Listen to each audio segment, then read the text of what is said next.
complain about this stuff, there are like so many people, like 6 million plus people, or 16 million plus people, that are like without job, dude. Like, so I'm kind of like, all right, I'm not gonna bitch like for this brief time period, you know. That's the thing, man. Like, we are spoiled. When you really think about it, we're lucky to have the situation we're in. Of course, we worked on it. Of course, we worked our whole lives to get it. But still, I feel you. I mean, there's so many people out there that are just unemployed or on the verge of losing their job, their only source of income. But I can roll into the office when I need to.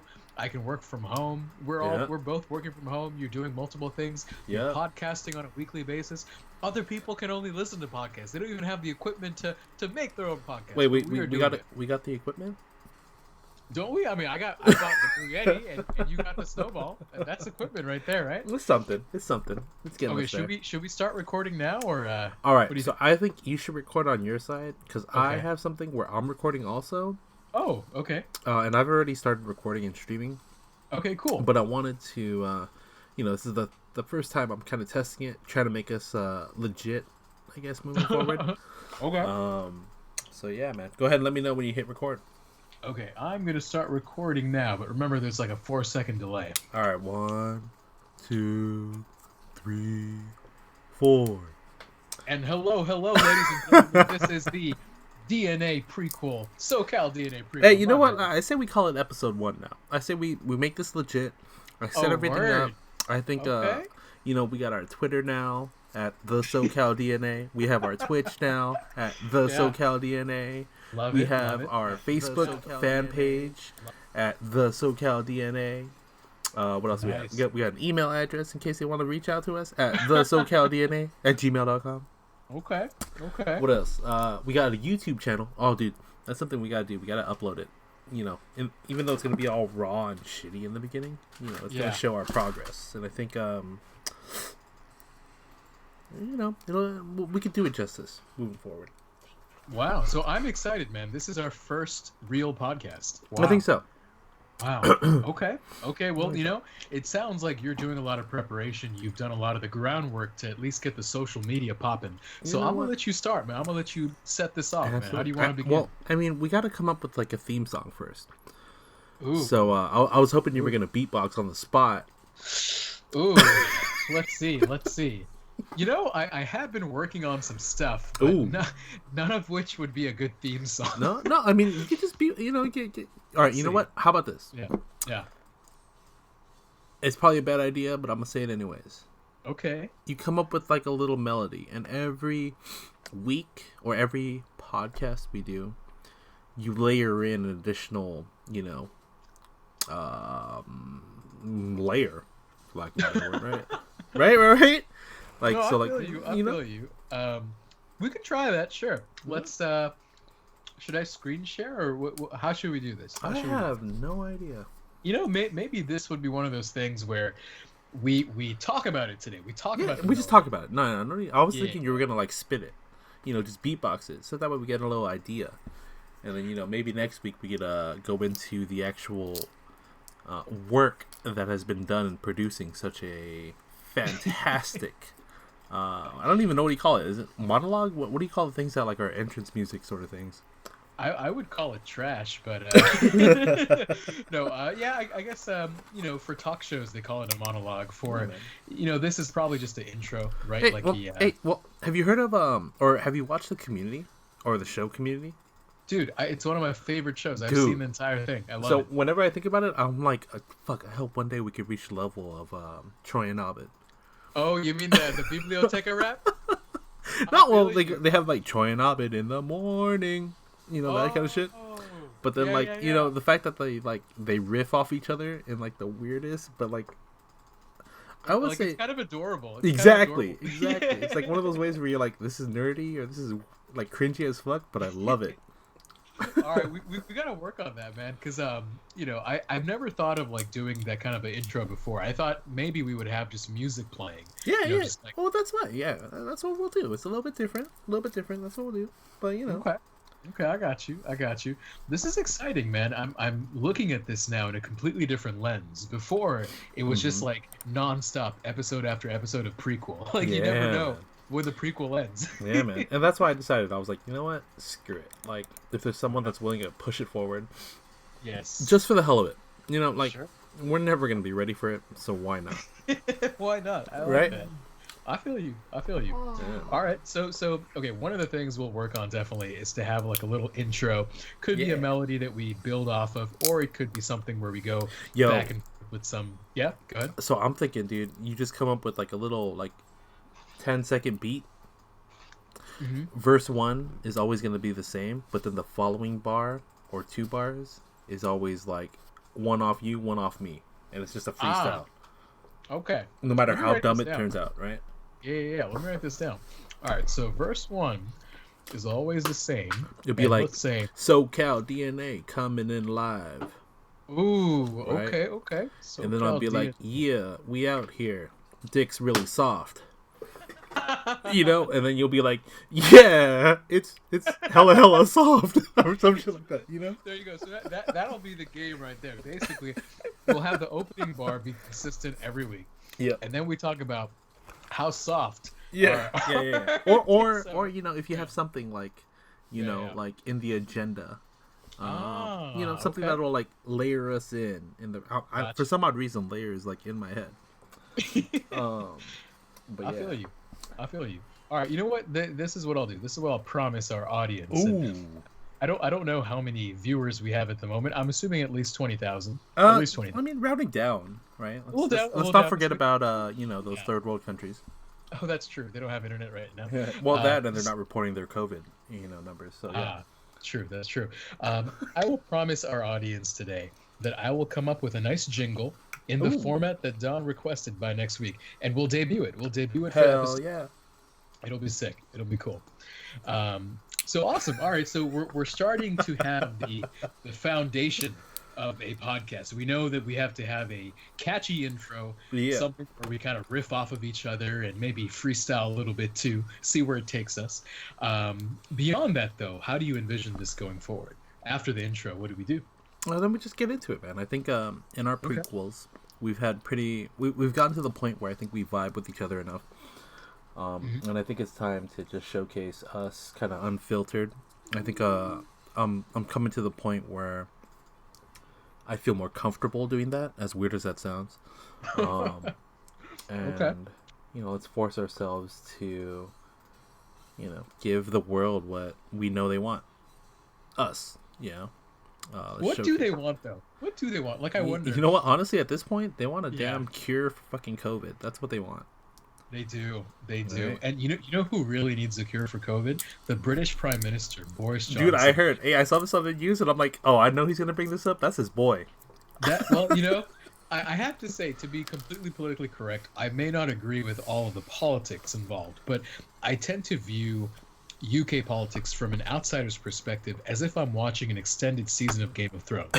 You have like a constant, you know, shuffle of power. You have cabinet ministers left and right exiting, departing, and you know, it's like a whole mess over there. But it's very entertaining and very polished, sophisticated. But anyways, yes, for the sake of this conversation, let's say Boris Johnson is my guy. And as Boris Johnson is my guy, I am feeling for him. He, of course, contracted mild symptoms of COVID-19 a couple weeks ago. And under the advice of his medical professional team, they were like, you know what, take a week, you know, just work from home, just you know, zoom in on the conference calls, you'll be all right.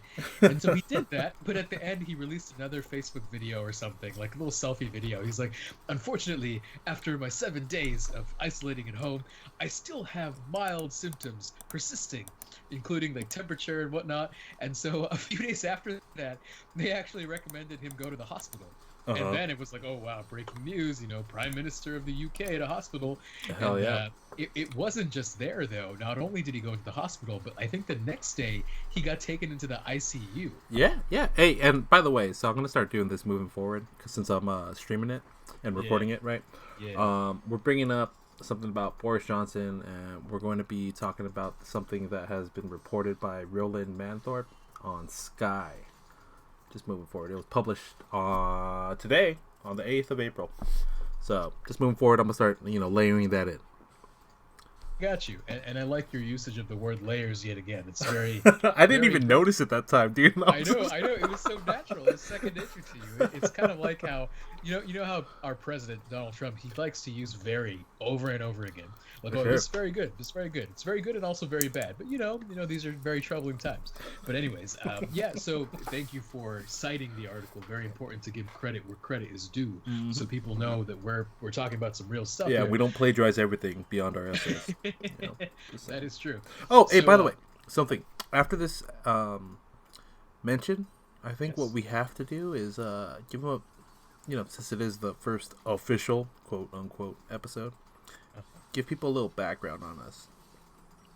Okay. I didn't even think about that, but or maybe we could do that later on. You know what? Let's do that at the end of the episode. How about that? Sure. All right. Let's talk about your boy. Okay. So yeah, my boy, he is in some kind of hospital, I think, nearby the St. House Thomas. of Commons. St. Thomas, that's right, very close by, across the Westminster Bridge, from the Houses of Parliament. And it's unfortunate because I think this is the first time in at least UK history since Winston Churchill that a British Prime Minister has been in the hospital for some reason. And it's rather serious because, as you know, once you go into ICU, that means you're kind of on the verge of needing a ventilator. And once you get that ventilator, there's no guarantee that you'll be okay. Well, with COVID-19, you seem to disagree here, but don't you think that if you're into ICU... Oh. Hey, by the way, Kelly's playing a video game right next to me, so don't mind her. Oh, that was the reaction. Okay, I was wondering if you were debating what I just said. But what is she playing, by the way? She's playing League of Legends, what we play together usually. Ah, League of Legends. Oh my god, he died. Yeah, and she's really mad. We play a role together. Oh, okay. We play a role together. We're usually what they call the carry. Okay. And she plays the support role. So usually, that role or those two roles kind of run hand in hand. Right. And I'm a little bit higher ranked than she is. So she's playing with someone of her rank at that role that I normally play. Right. And she is complaining and realizing how lucky she is she gets to play with me. She's making that face like, yeah, fuck. Anyways, all right, so let's go back. Boris Johnson. Yeah, no, I mean, it's a big deal, dude. It's the fucking leader of your, I don't know what you call the UK. Like, area, territory, country? It's a United Kingdom. Right, right? I would say it covers 4 countries. Sure. Yeah, you know what I mean? Like, that's why I don't know what to call it. All right, so the United Kingdom? Yeah. So there's a lot of love and respect that goes towards that person regardless of their political affiliations. Mm-hmm. So I know a lot of people do not like him for some of his policies. Oh, for sure. Right? But that goes with anything. But if shit hits the fan, they realize, well, fuck, that's our leader. We gotta fucking take care of his ass or else things will get worse. Now, let's take that to a logical extension in America, in our country. Sure. Do you think people would have the same type of reaction if Donald Trump was in that position? Yeah. What, you gonna put it in Michael Pence's fucking hands? That may not be a positive move. That's exactly. True. Like, there's that. I always think of, there's that one show where it's like Last Survivor or something. I'm like, well, fuck. Like, who would that person be? Do you know the premise of Last Survivor? I know the premise of Survivor, but I've never heard of Last Survivor. No. So imagine U.S. government officials all have a big meeting. Okay. And, because they're all collected at one location, let's just say some terrorist, hypothetically, were to bomb that one location. There is one designated person that does not show up to that meeting, that in the case that all leadership above him passes away, or him or her passes away due to some sort of terrorist threat, that person would take charge, thus being the last survivor. Makes sense. Makes sense. I mean, so again, would you rather trust Trump, the Vice President Michael Pence, or whoever the fuck was assigned as last survivor? So, what if Trump and Pence were in the same building and they both got COVID-19 and they're both on ventilators? I mean, knock on wood, this doesn't happen. But do you know who falls who gets the next stab at the ring, it's actually the Speaker of the House. Oh, Speaker? I thought it was Secretary of State. Which is the Speaker, no? No, the Speaker of the House is Nancy Pelosi. She's a Democratic representative in the House. Oh. So if I recall correctly, I think that's the ranking. So it's President, Vice President, then Speaker of the House, and then I think it goes to like all the cabinet members, I think. Oh, let's go ahead and look this up. Let's verify. U.S. presidential line of succession. Mm-hmm. And what I should probably do is I wonder if I could share my screen with you. That might be something. Okay. That's a video. Share screen. Boom. Okay. All right. We haven't done this in a while. We have. Our last 10 podcasts have been straight audio, which is kind of nice. Oh, hey. Well, by the way, I'm showing it. It should be shown for you on Skype.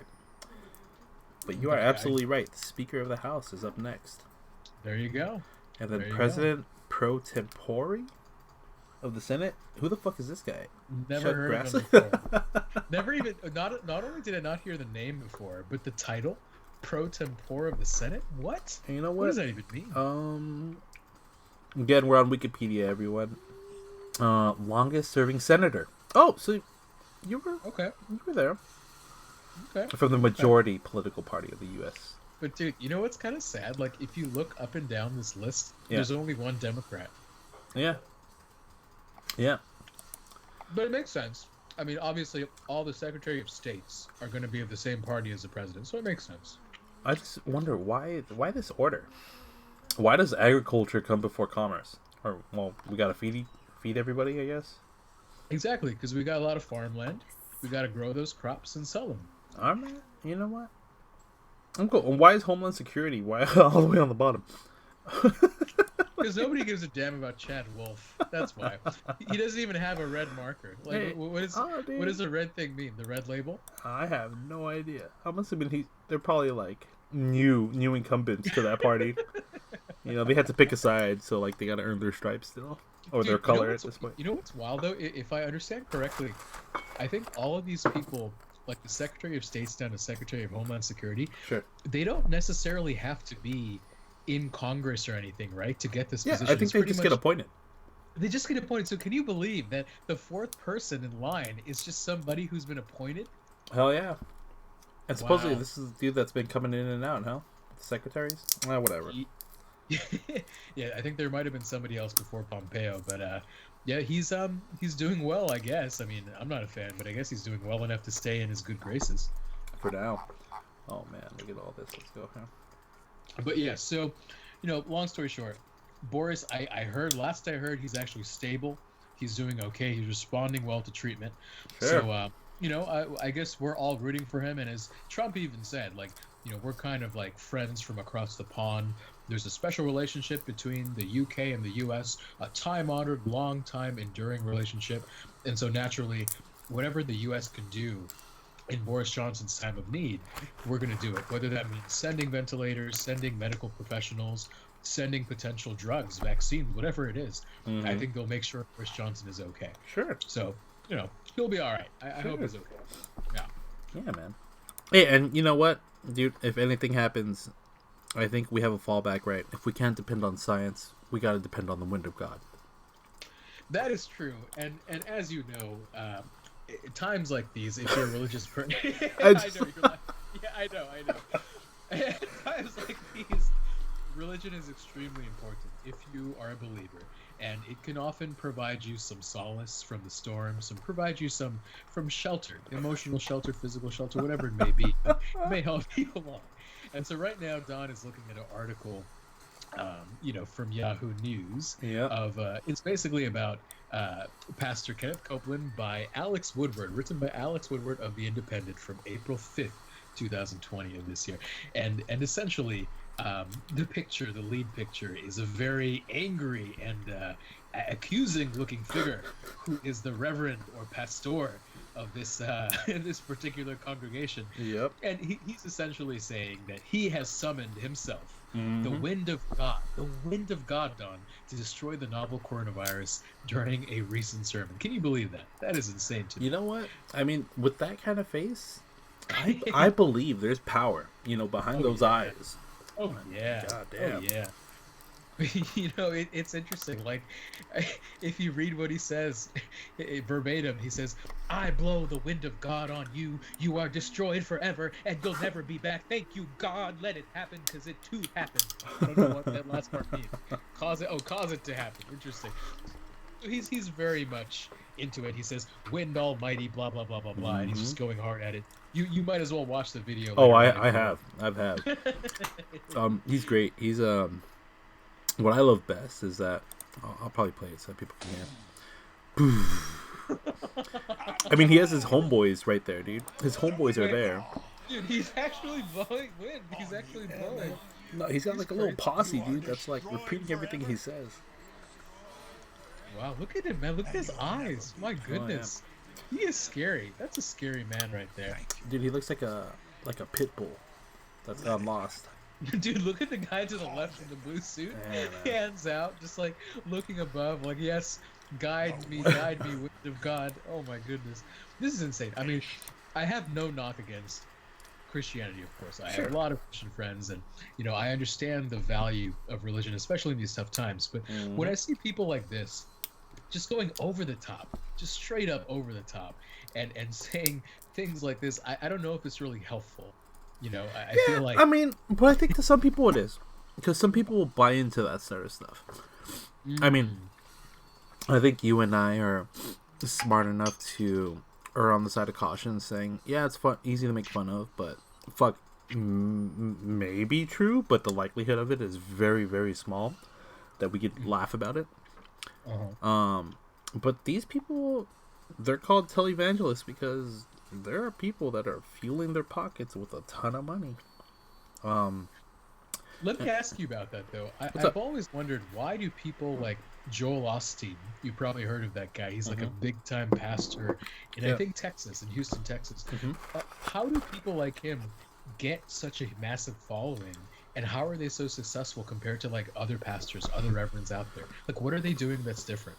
It's just the way that they talk, man. It's how do I say it? Like the not likelihood. What's the ability? Like the sort of like bravado someone will have that like a leader has, right? Rhetoric a little bit. Sure, and like their eloquence, of course, is something that's different from compared to like the way that we talk.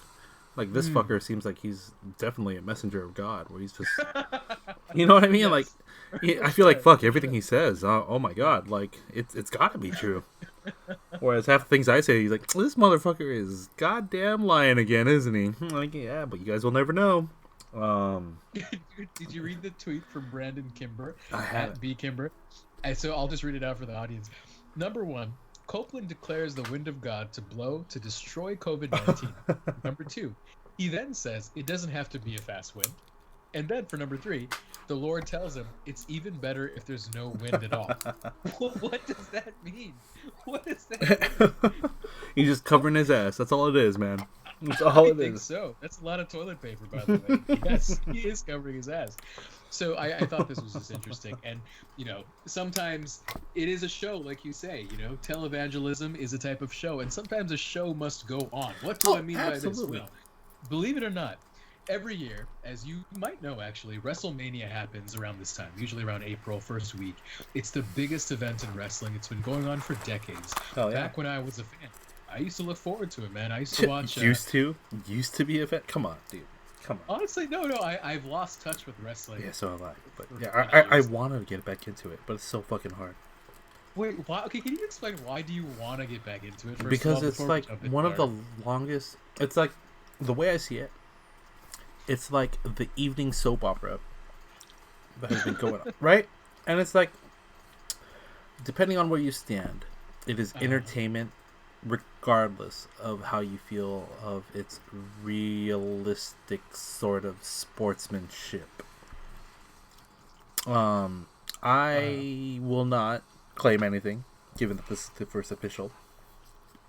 But, I mean, it's a show. And as...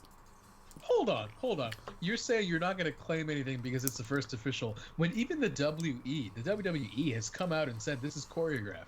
Like, they even admit this is choreographed. Well, I don't know that, man. How do you know that that's not just part of the show? How do I think about know it. that's not part of the show? Just Because think about I've seen scripts. I've seen it. Have you scripts of the really? show. Yeah, I've seen leaked scripts before, and there's all these websites. Back when I followed wrestling, it Sure. wasn't enough for me to just watch SmackDown on Fridays and Raw on Oh, Mondays. dude, I used to watch it. What is it? SmackDown on Thursdays. That was great. Oh, it was on Thursdays. Oh man, nice. Yeah, it Oh, shows dude, how much of a fan you were. dude, I'm sorry actually about this because I started watching after The Rock and Stone Cold left. So Oh, you missed the yeah, golden era, dude. I missed the golden era. I've seen it in highlights. I've watched all their fights Oh and my their god, matches, that but was only in great. highlights. I Oh, know. with the Generation X, that's when Triple H was still wrestling, like Yes, part of a group. that's Oh, right. dude, you missed it. Dude, but I know the history well enough because, before I played the NBA 2K series, I was actually playing wrestling games like, Sure, I forget what it was called, like Bring the Pain or, all these games sure, for sure, sure. PS2. But it basically gave me an idea of what the rosters were back in the day and what the top guys were. For me, it was really more about Eddie Guerrero. Sure, Uh, Kurt Angle was still in the mix. sure. Uh, Was John Cena.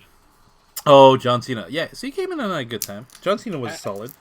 I came in basically to watch all of John Cena's career unfold. Like There we I go. remember him being that, the jean shorts guy, the Mm-hmm. rapper with like the long football jersey. Mm-hmm. And believe it or not, this is kind of a pathetic admission, but I actually purchased his only rap album. Uh, he did an album with I think his cousin Trademark, and the album cover looked like the WWE Spinner Championship that he had, and I actually dug it. I thought he was a good rapper. Like, believe it or not, he had bars. I mean, you're laughing, but John Cena could rap, man. He could go bar for bar with Hey, a lot man, of people. he might be like Drake, where he has some ghostwriters. Maybe, it wouldn't surprise me.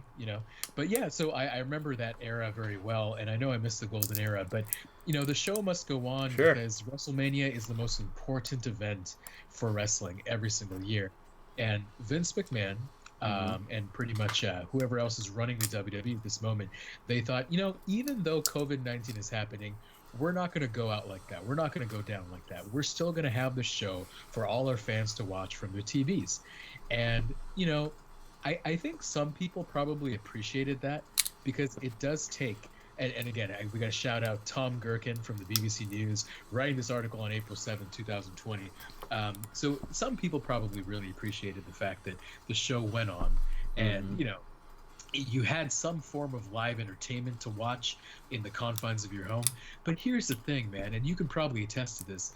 WrestleMania or any kind of live event that's like a fight or a boxing match or whatever, it's not the same without the fans, man. You really need that audience, especially for wrestling, because it's all about the audience reactions. When Triple H comes in, when you hear the music of The Rock, when you hear the music of Stone Cold, what do you look for? You look for the crowd reaction, the audience standing up on their feet, rah, rah, rah, all of this stuff. In absence of that, like I didn't watch, so I don't know exactly what they did, but it seems like you're not really watching the real product. You're watching a training match. Which, okay, yes and no. I mean, yes, obviously, for the literal reason the fans aren't there, you lose a little bit of the decibels that you expect to be, coming through your TV screen. But at the same time, given the circumstances that we're in, I mean, I'm sure you would agree. If any other sport, basketball, were on with no fans, I'm sure as hell, you and I would be all for it. Okay, I would be. I would be. But I guess it's one of those things where, like, in WrestleMania, you have to have it in April because I guess they have a pay-per-view every month. Sure. And you can't just, like, upset the whole schedule and not have pay-per-views. Hey, man. They got to go according to the storyline. That's not... So you admit there's a storyline, Don. Hey, nah, man. I'm just saying, they got to keep their investors happy. That's true. And I don't know if their investors have been very happy so far this year. I heard they've been making some changes over there. But in any case, I guess you're right from the perspective that they do have fans, they do have investors, and you have to have some kind of product to generate revenue. You can't just call it off. I thought it was interesting, though, that they split it up into 2 days. Honestly, what I think it is, it's the ability to add on additional advertising revenue. Well, I mean, if you think about it, WrestleMania tickets compared to the pay-per-view purchases, not that much. Sure. Right? So adding in additional day, layering in the additional eyeballs on the screen and the additional commercial breaks, and who knows what goes on between the two episodes, but I'm assuming it'll be WWE driven. I think it makes sense for him to do it 2 days, or over the span of 2 days. Talking about the advertising for a second, though, my understanding is, as this was a pay-per-view, probably available on their subscription-based network, how do the ads figure in? Is it just like companies sponsor certain matches, maybe certain interview segments? Like, I'm not really sure how it works for the WWE. I don't know. I'm looking it up right now. Okay. Pay-per-view advertising. How pay-per-view networks cost advertisers $180 million. Oh wow. A year. Okay, so let's just do that. No, that's not a good idea.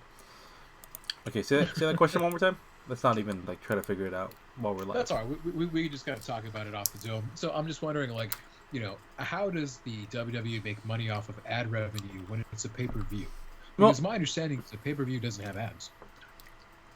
So I've never watched WrestleMania, to be honest with you. Okay. But I would assume there is commercials or some sort of listings or even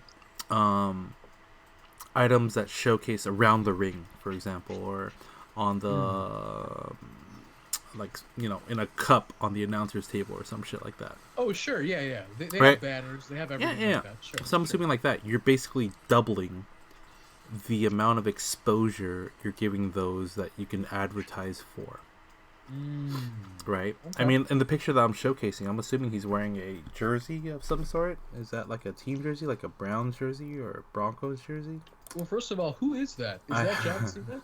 That's not John Cena, right? I have no idea who that is. Oh my God. I don't know anybody on the stage. Like, honestly. And maybe this is something we should do. We should probably try to find this. When is it? This was April 7th, right? Oh shit! It already passed.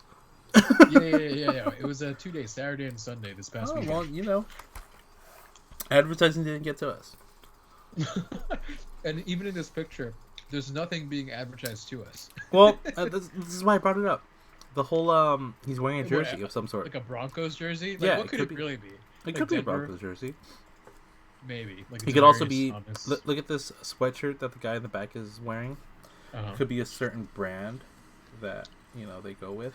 Sorry, I'm presuming honestly though, I think all the brands are probably like WWE based, and that's perfect for them because that's just more revenue for themselves. If kids are buying it, like I don't know if kids are trying to buy the number 13 generic orange jersey. Hey man, if I had the money back when I was in the WWE, I would have done it. Did you buy anything like back when? Hell no! What? No. I didn't have the money to do that. I was too busy like fucking trying to play or buy video games and stuff like that instead of right. And I wasn't I didn't care about like my freaking what I was wearing. I didn't give a shit about that. I worried about how good I was in Street Fighter and like fucking like this, that sort of stuff. I feel you. I was trash at Street Fighter, by the way. I tried to be good with the Indian guy because Dawson. Yeah, Dawson, man. Yeah, because he had the stretchy legs and arms and the yoga fire. But I could never get past like the final boss or whatever. It was always tough.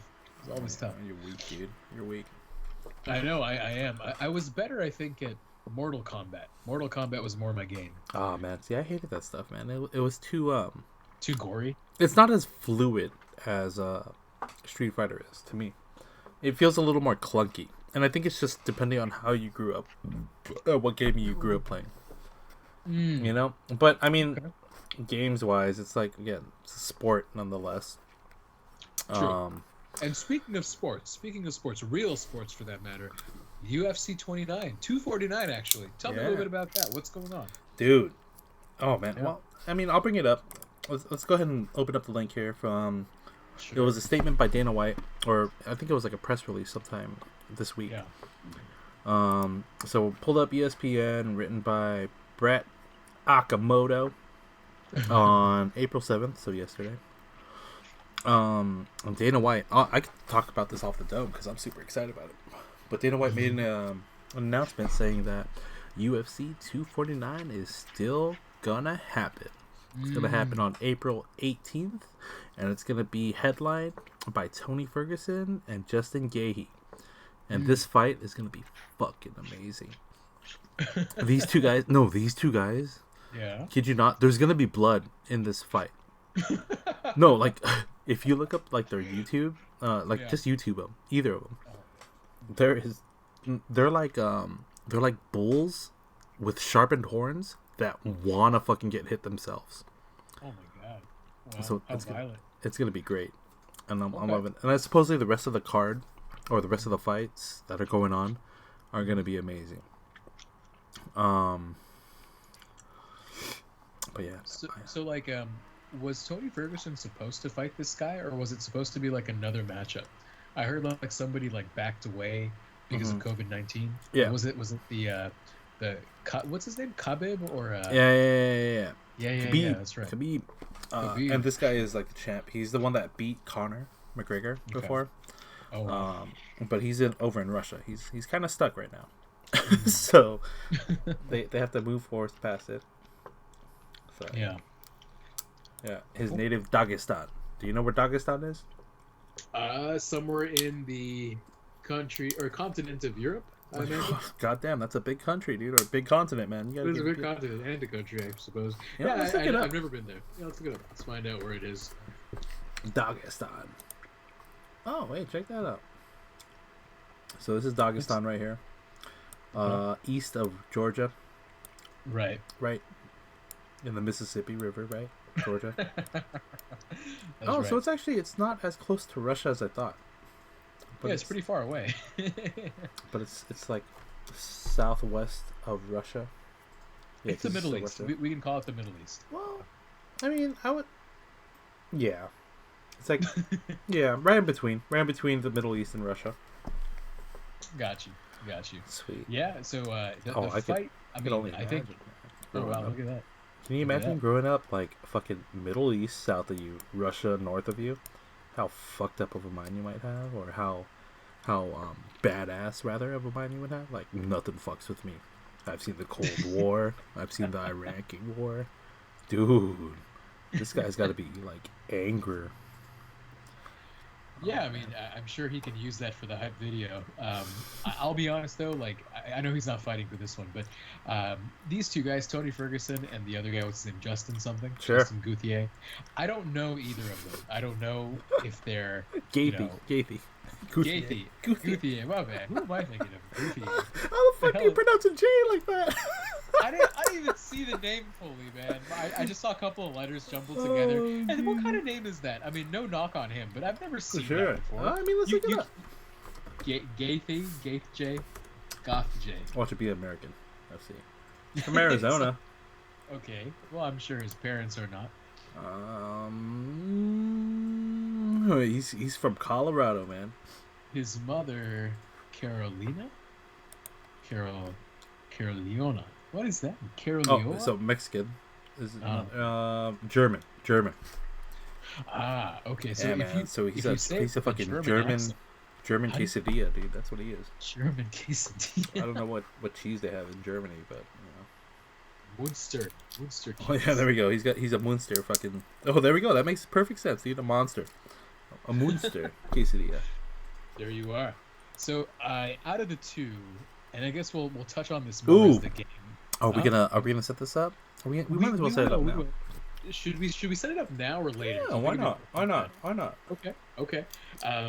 I'll let you pick. You let me pick. I don't know either one. It doesn't make a difference to me. Sure. I say you go first. You know the fighters. I think it's more meaningful if you pick somebody that you know. No. Well, so rather than tell you about the fighters, do you want the one that's ranked a little bit above the other one, or would you prefer the underdog? Honestly, I just want to look at them both and then tell you. I saw what Justin looks like. I don't know what Tony Ferguson looks like. Tony Ferguson looks like a good-looking dude. Okay.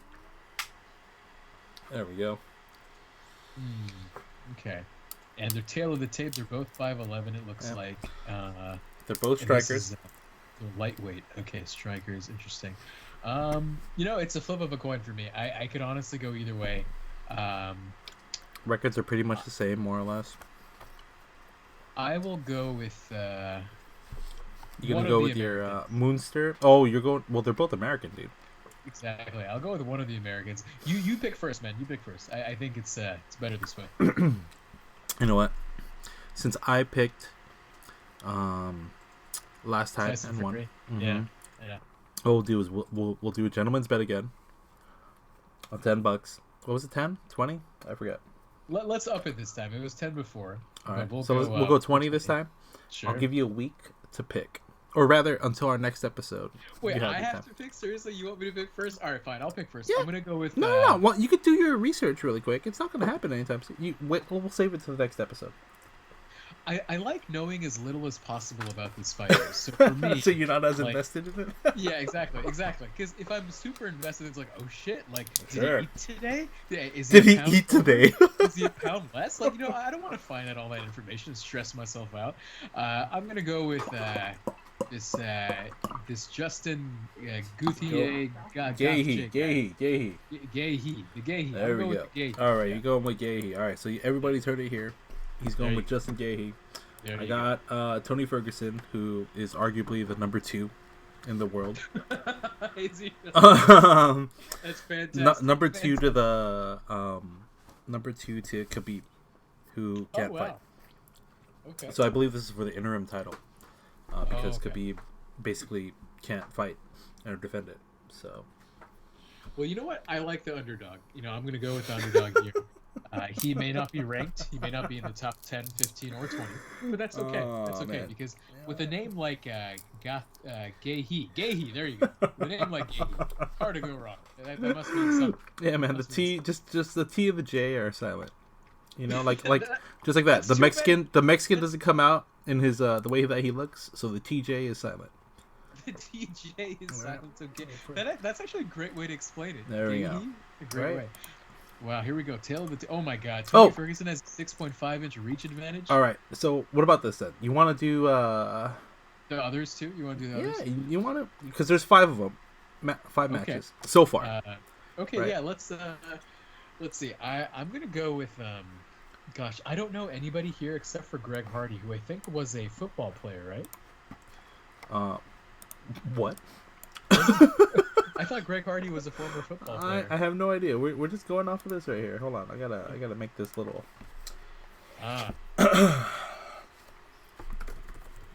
Oops. Oh, no wonder I couldn't find that sheet, because on the Google sheet I was looking to the right, and there was nothing there for 4-8, and I swear like I created something. I see you have moved it all the way to the left. Yeah, because it's a little bit easier to when the next one comes around, to not have to do this little scroll bullshit on the bottom. It's only one time, though. You just do it in the beginning. For now, man. I'm doing long term, man. I'm thinking long term, as you can tell by all the setups that I did. I feel you, and I'm so appreciative of that. We'll go in through that a little bit more later, but I'm so appreciative of that. That's awesome.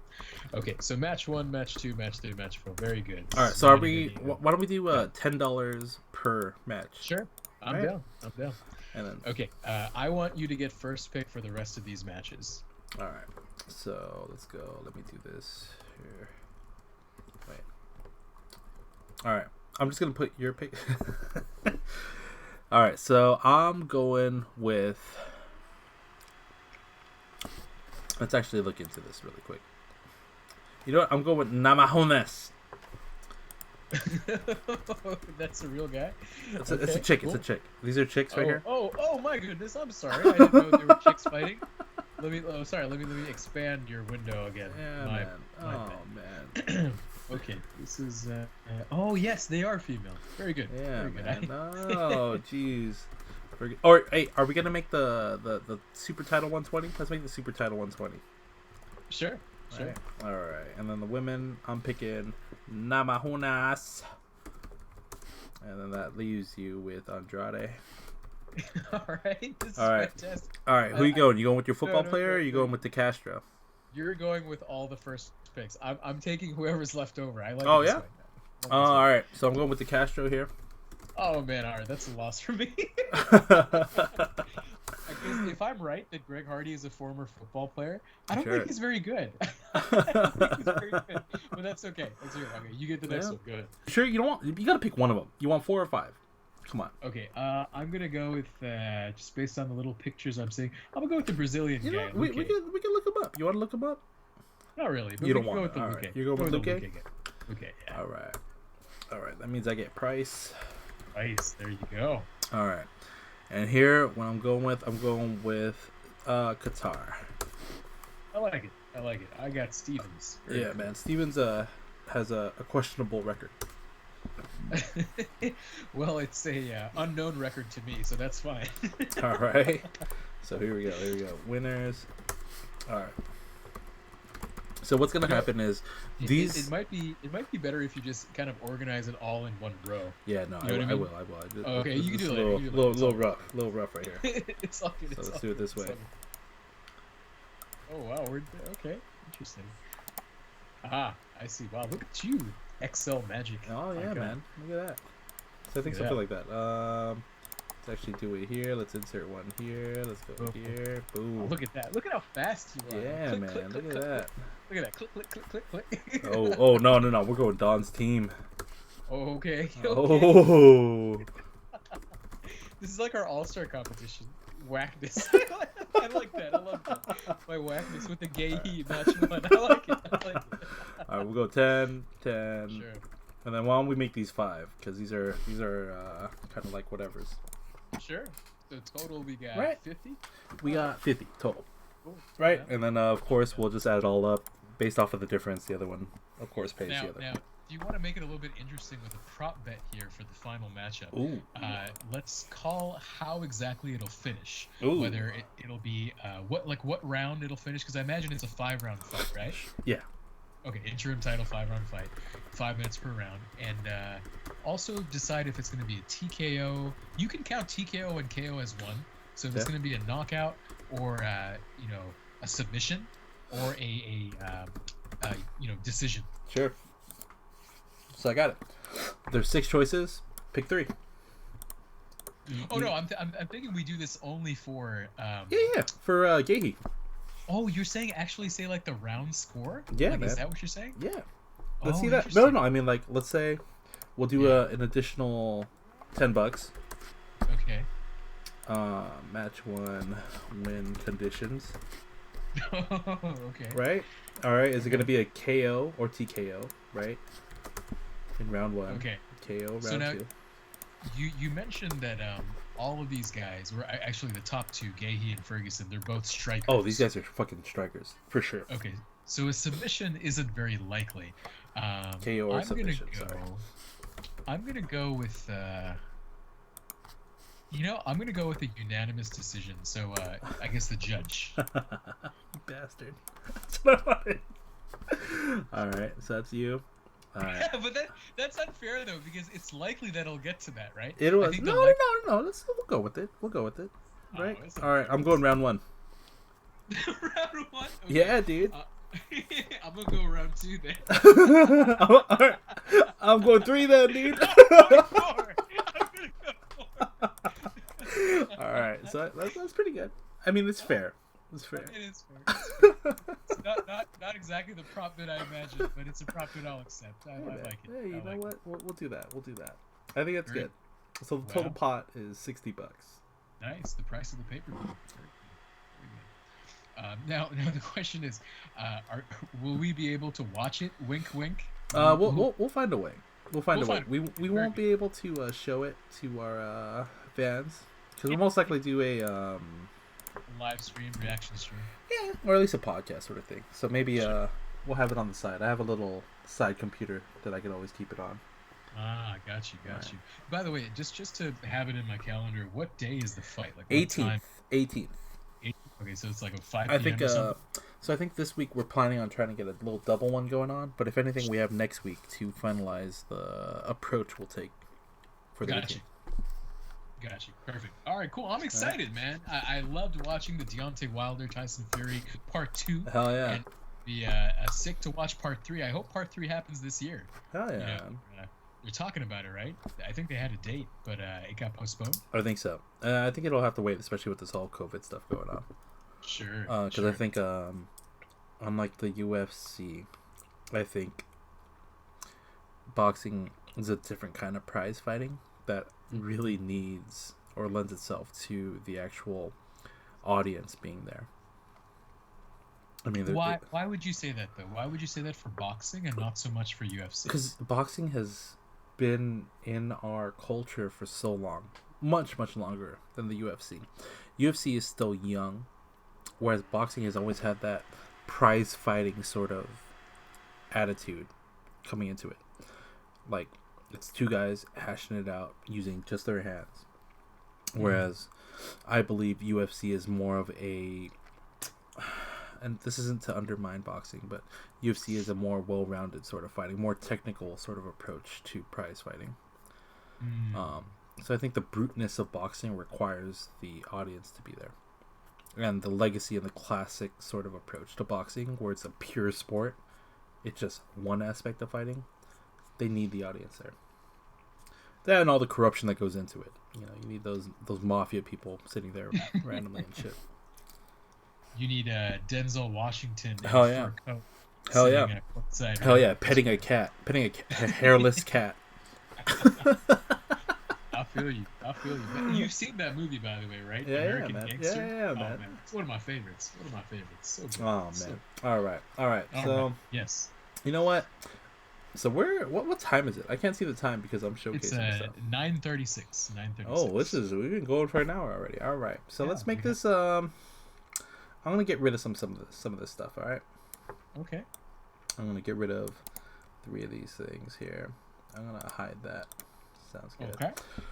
All right, man. So I know we're trying to stay away from the whole thing. Or you know what? Can I take a little break? I need to unload the tank.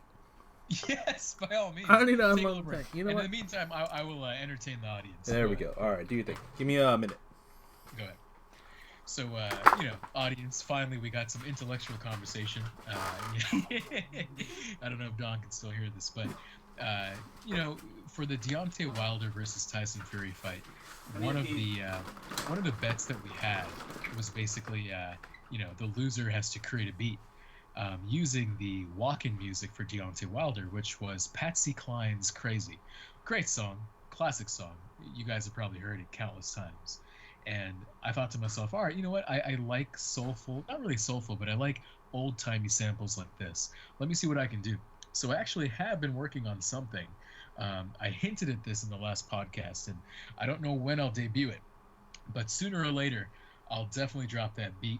Maybe after I come up with the intro beat for our episode 2 podcast. But, it goes without saying that it is amazing how far we've come and how consistent we've been doing this week in, week out.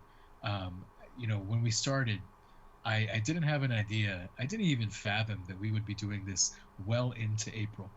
But it seems like almost consistently every single week of this year, 2020, we've had a podcast, and sometimes 2 in 1 week. And now that it's going to be official, and I'm glad Don took the baton for this one and decided to just, you know what, we've been doing prequels for so long, let's transition to episode 1. Let's make it official right now. No more excuses, because it's true. No amount of equipment, no amount of practice would ever get us perfectly ready. Sometimes you just have to throw yourself into the fire. And that's exactly what we're doing. I like that Don basically reserved all the different social media handles, the YouTube handle, just to make sure that we have all the outlets covered. And in the future, of course, we'll be uploading this on a regular basis. We'll be making sure, all of our fans in attendance will be watching, listening, however it may be. And we're just really happy to have this thing going week after week. Now it sounds like Don is close to returning. I can hear some noises in the background. But as he gets prepared, I'll say, all right, and look, here's back. Fantastic. Headphones on. There we go. There you go. Welcome back, Don. I hope the tank is empty now. Oh yeah, it's definitely empty. I'm looking at this beer. It says 14%, right, babe? 14%. 16. 16. Okay. You know what? Ooh. Okay. It's the way to live. It's the way to live. Are you on your 3rd or 4th? This is the 3rd. Officially the 3rd. This one's a bigger bottle. It's Modern Times. Shout out to Modern Times. They're opening up a spot in Anaheim, by the way. But this COVID thing kind of threw everything for a loop. Hey, by the way, I want to invite you to Are you cool with all day drinking? All day drinking? Mm-hmm. My God, I don't think I've done that in. I don't think I've ever done all day drinking. But go ahead. Go. What's your invitation? There's an event going on with a brewery, sometime in May. So I'm not sure if it's still gonna go on. Ooh, okay. But what they do is it's their anniversary. I think it's like their 11th or 12th year. Sure. Where it's unlimited pours all day long from like 11 to 4. Oh wow. And yeah, I was gonna say if you wanted to go, me, Kelly, and her buddy are going. And I was like, hey, you know what? I'm gonna extend the invitation to Arjun and see if he's down to fucking day drink all day long. Yeah, that might be fun. It might be fun. I'm probably more of a lightweight when it comes to beer than you are. Well, that's why you're going to go ahead and you're gonna Uber to the spot because it's gonna be in Placentia. Oh, where is Placentia again? Is that near Brea or sorry, off the 57 freeway, like kind of near Fullerton? So instead of like, for example, if you're coming north on the 57 and you make a left to get to Fullerton, you make a right, and that's Placentia. Got you. All right, yeah. Let me know the exact date, and hopefully it still goes on. I don't know if the governor will allow us. Yeah, no, definitely. I don't think I think it's gonna get canceled, but you never know. I got you. That's cool. I never did one of those before. Might as well try. I mean, what would work though, honestly, is in the next week or so they go ahead and produce a vaccine. But then I gotta ask you, man, like, dude, should the vaccine be mandatory? Because there's this one guy named Anthony Fauci, right? Now, if I'm loading Dr. up Fauci. Oh, so you know him. So the Washington Times today put up a article where Dr. Fauci sets stage for mandatory lucrative vaccine. Cheryl Chumley of the Washington Times posted this today, April 8th. And supposedly there's a way of going about it where I zoomed in. Can you go back to the article and scroll down just a bit? I wanted to read the next line there. I put like little notes here and I can't zoom out now. There we go. There we go. Oh, wow, look at that. Where kids may not be able to go back to school until a vaccine is developed that must then be included on the required list of shots for all children to attend school. Right. Well, here's what I'll say. I think you could run this multiple ways. I think there's probably a good percentage of the population, after it's all said and done, and by the time we actually have a vaccine, will already be immune, right? They'll already be immune to it. So if you're immune to it already, I don't know what the need is to have a vaccine, because as you know, with this kind of a virus, it could mutate in future years. You could have different strains emerge, and I don't know if the vaccine would be as effective for any mutations of COVID-19. So I don't know how I feel about making it mandatory for everybody, but from another perspective, from a business perspective, if you're investing in companies like, let's say, what's the company that Bill Gates is investing in? Does it say? Billions of dollars to help build factories for $7. No idea. $7. Yes, I don't think he's actually investing in the companies. I think he's, coming above the supply chain so that companies will utilize him. Got you. Well, one of the companies that I think Bill Gates is working with in some capacity, or maybe, allocating some funds to, is Inovio Pharmaceuticals. Ooh. So if this is true, and let's say it's not just going to be one company making the vaccine. Maybe it'll be like multiple companies making it. There we go. Right? That's a good way of QAing things. There we go. Or QCing things. Well, if it happens in that way, I know.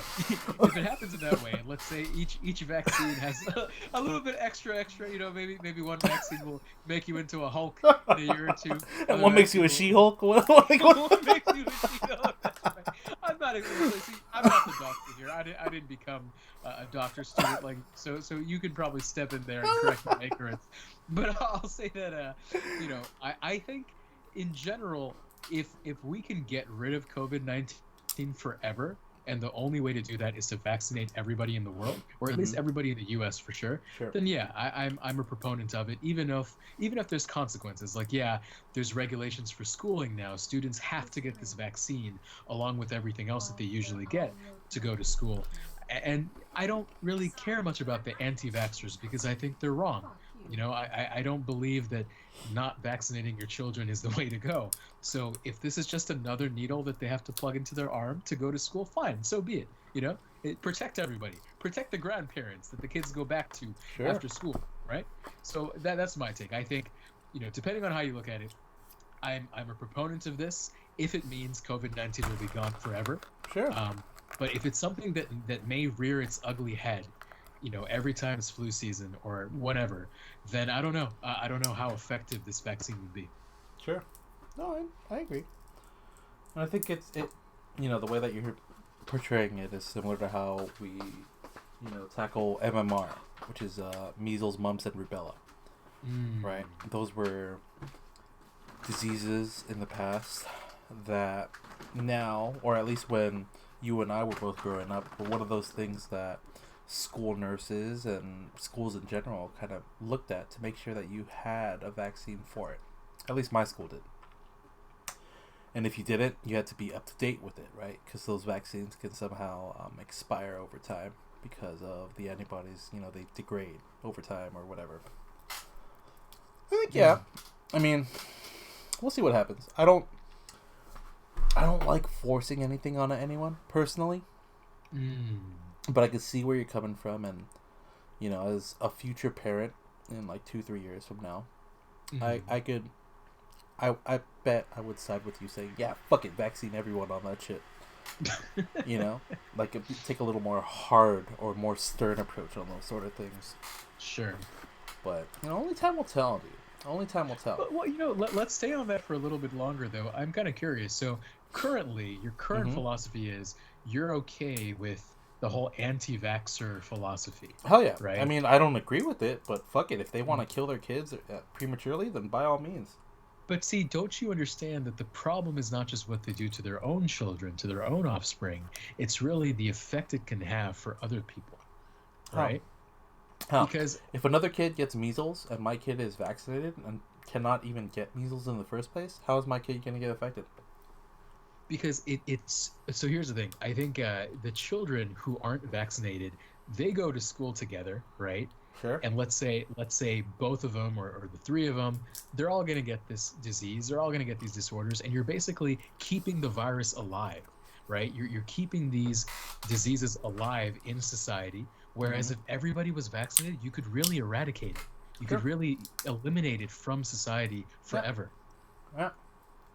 You know? So my whole take is like, why even have a small population of humans carry this on year after year? Why not throw a bomb in the Middle East and get rid of all the terrorism that goes on in the world? Well, see, you're escalating this to a very, very, very polar opposite of what I was trying to go for. No, not polar opposite. I would say the extreme. Right? Because essentially it's like you're saying, why not get rid of the problem before it even happens? Yeah, why not eradicate the source of the problem? Yeah, and I'm saying, why not drop a bomb? And you're talking about mass murder. You're talking about damn near genocide. Whoa. No. I'm talking about saving our children here, similar to how you're taking it with saving the kids that may have diseases in the future. Done. Can you save children by killing millions, or is it better to save children by? Hey, you know what? If I was a German at the time of Hitler. Shit. What the fuck? I did not expect that transition. Oh, no, you know what? I digress. No, I think. Go ahead. No, I don't want to. This is one of those. If you were Guy Hay, right? If you were Gay at the time of Hitler, go ahead. No, okay. So let's take a step back. This is a little bit off the rails here. A little too quick. Episode 1. All right, already hated. Stay hating, bro. Stay hating. Go ahead. Well, I'm more of a pro-choice person than anything else. Okay. I think parents, no matter how retarded they are, have the right to raise their child how they see fit. Okay. Whether or not that compromises my child's or my family's livelihood, then it becomes different. But because I know I'm protecting my family and my children, future children, I could give two shits about that virus that lingers because I know my child will be safe from it. You know, if they want to put their kid in a position where they may die from something that could have easily been prevented or proven to be effective in the prevention of a disease, that's on them. But where's your empathy? What do you mean? My empathy is you should have gotten your kid vaccinated. I don't believe in that shit. Well, good luck, buddy. Here's a thumbs up. Like, what? That's a little bit of empathy right there. Like, can't. We cannot solve the problem of stupidity. We cannot solve the problem of people not understanding the science behind fact, proven outcomes based off of years and years of research, especially when it comes to these sort of vaccines and efficacy of such vaccines. We can only show them the gate. It's up to them to go through the door. You know, I can't help but wonder, like, in some cases, don't these anti-vaxxers also claim religion? Like, they also say, because of religious reasons, we don't believe in vaccinating our children. Dude, I think, what was it? I think the Pope basically is saying, like, hey, we need to help and come up with a vaccine as soon as possible.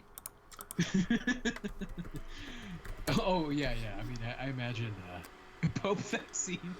No, because I think I see it. I think I've seen it, like, it was you know what, I won't even say it. I think our current Pope right now is on the side of science, where it's like, you know, he's not going to let go of, you know, his belief in Jesus Christ, Father, Son, Trinity, whatnot. But he will allow science to have its say in the current world, or in the current generations. That there is a time and place for religion and a time and place for science. And when it comes to vaccines and health, I'm pretty sure the Pope would be okay with science developing a cure than him praying for every single soul.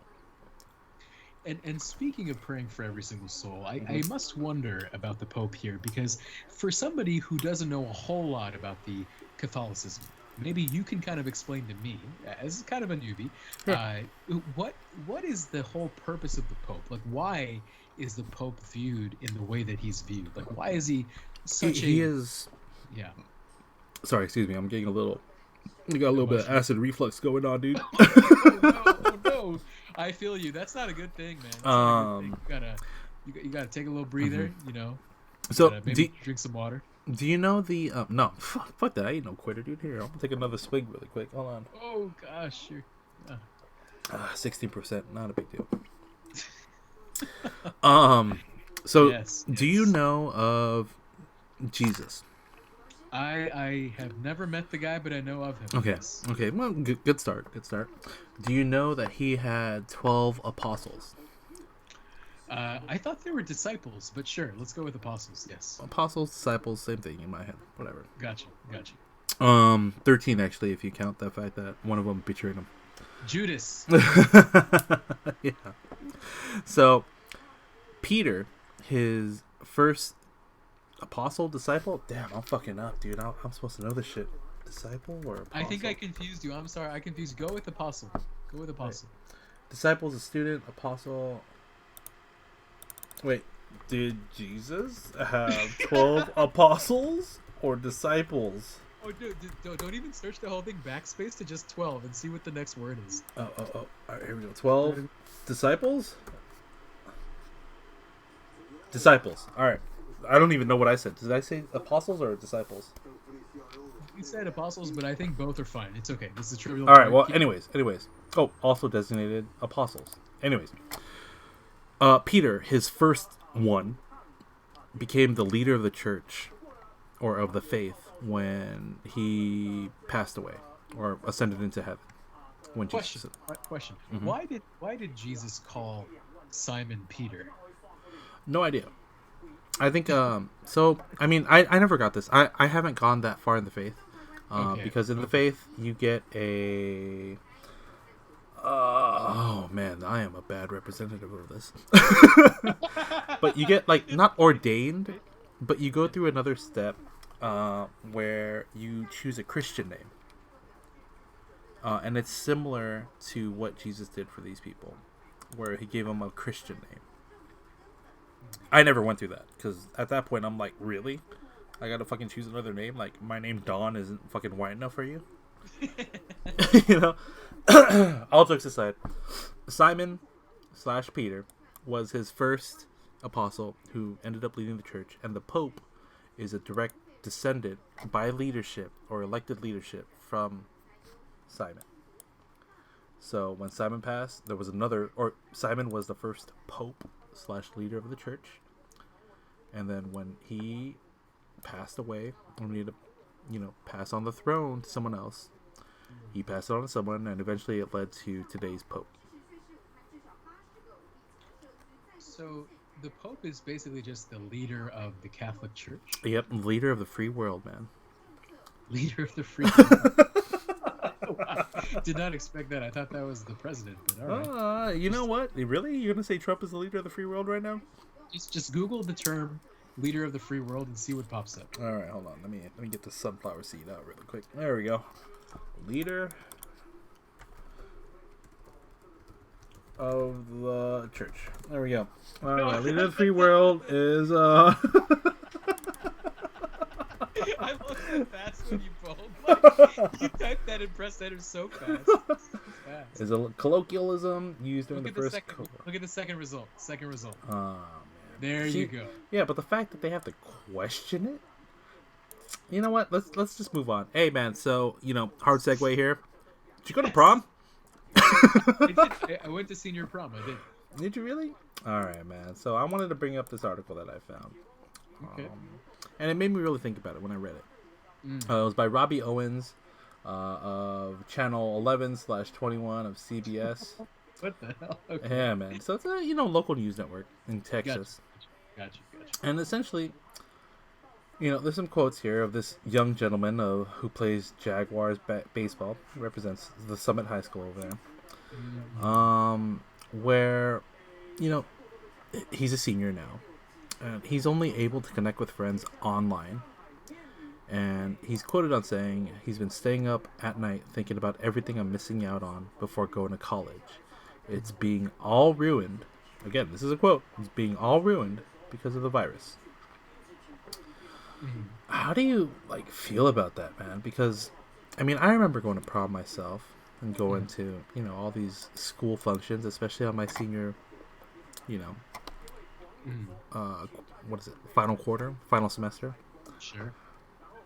And that was the most one of the more fun times of my high school career, I would argue. And it's arguably the last time you kind of hang out with those buddies unless they go to college with you or you live close by to them.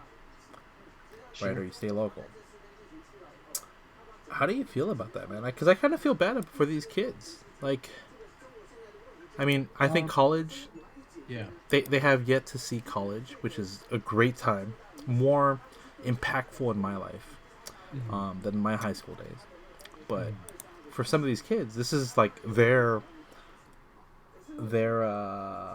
not plateau, but the highest point of their life, their highest succession so far. Their peak. Their peak thus far, sure. I was telling somebody else about this, but I think a lot of people who are in school right now and who are due to graduate this year, whether it's in high school or undergrad or whatever, I feel like it's a bit of a lost class. It's like a lost year for everybody involved. And it's tragic because I remember how sad I was when I came to the realization that after the last thing I did in high school, I think it was like a grad night or something. Remember we had that thing? Every school is different, but we had a thing after graduating high school where pretty much everybody was bussed over to some area, and you basically spend all night there. We went to Disneyland. I got drunk at Disneyland. It was not fun. Did you? Or it was not fun because I don't remember how I got home. But man. Wow, yours was probably more rambunctious than mine. I just remember we had some club rented out in Long Beach. I think it was like H2O or something. Ooh. And there was a lot of poker tables, casino tables there. There we go. No alcohol though, unfortunately. Nobody even stuck anything in, so not quite as rowdy. But yeah, I just remember afterward realizing that, hey, I'm not going to see most of these people, again, because we're all going to go off on different paths. Sure. You know, we're all going to different colleges for the most part, and this was kind of the last chance to have everybody in this group in the same setting. Sure. And now taking it a step further, having that whole possibility stripped away, like say come February, you're told, oh, you're going to do online schooling for the rest of the school year. Yep. Think about it this way, man. Like for me, growing up, I didn't really go out a whole lot, like especially in high school. Like for me, like going to school was the opportunity to see my friends. Sure. Right? Hang out like either after school or during class. Like a lot of my friends were the nerds in the classes, so obviously like I would hang out with them, talk to them. So now all of a sudden, if you strip that away, a large part of your social life is now gone.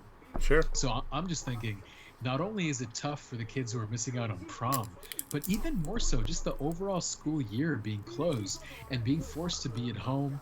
Maybe your internet's not the greatest. Maybe your working situation, your 56K, bro. Dial-up modem. Yeah, you could very well not have real internet. Sure. Yeah. And let me take it a step further, real quick. Sure. We get that closing things out, or the lack of having the ability of doing that sucks, or not being able to do it sucks.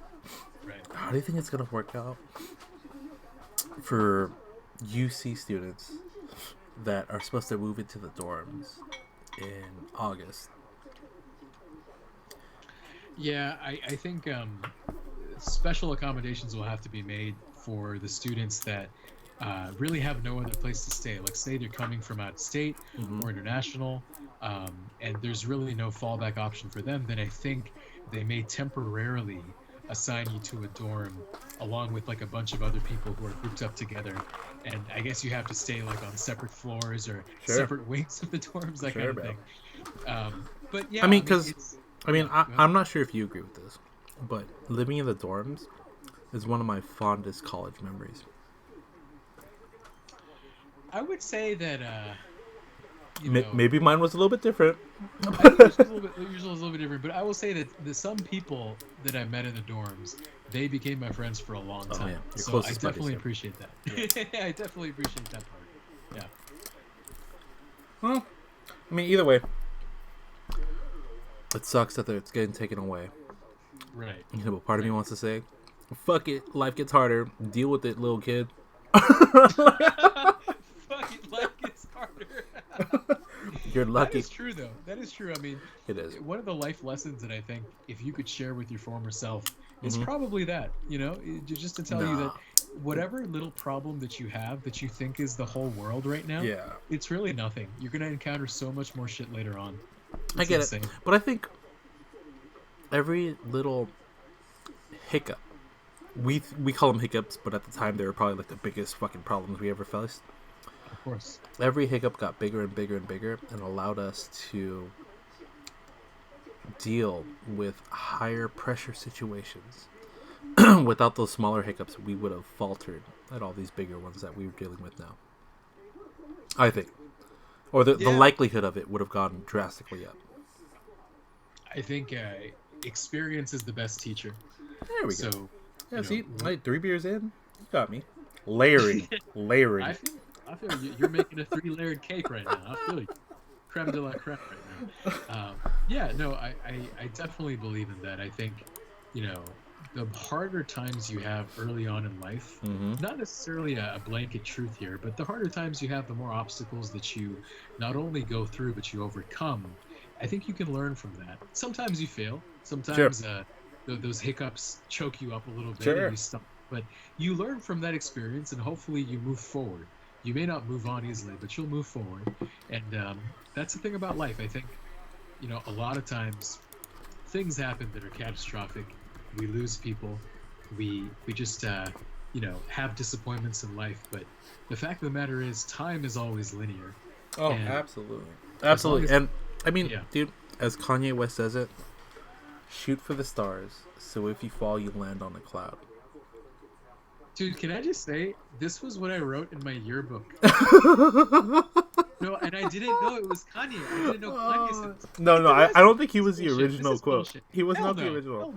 Hell no. He found this from some book. No, but this allows me to segue. So stop bitching about it really quick. God damn it. random. I'm sorry, ladies and gentlemen. Don was trying to say. I mean, with all take one step back. Yes, with all the problems we have, it makes us slightly better. Experience grows, but no matter what, you always have to shoot for the stars. So if you fall, you land on a cloud. Which leads me to the fact that we're running out of resources, and we should start mining the moon. A. I like it.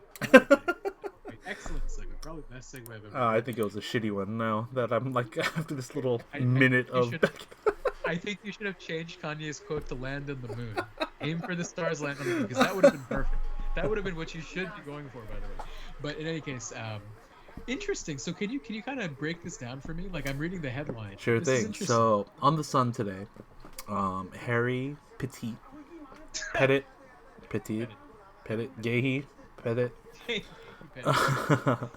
went ahead and wrote in his article called "Space Race" or "Under the Sun." Space Race, Trump signed space order, paving the way for the U.S. to mine the moon and Mars for minerals and water. So the president today yesterday signed an executive order basically allowing them to a new space race where agencies can basically get space objects and mine them. There's something said where I think in 1977 or something like that, there was like a global truce, or 1979 there was an agreement known as the Moon Treaty, where anyone mining off Earth resources must comply with laws governed by the United Nations, but it had never been ratified by the U.S., Russia, or any other main spacefaring nations. So I think Trump's like, fuck it, let's go.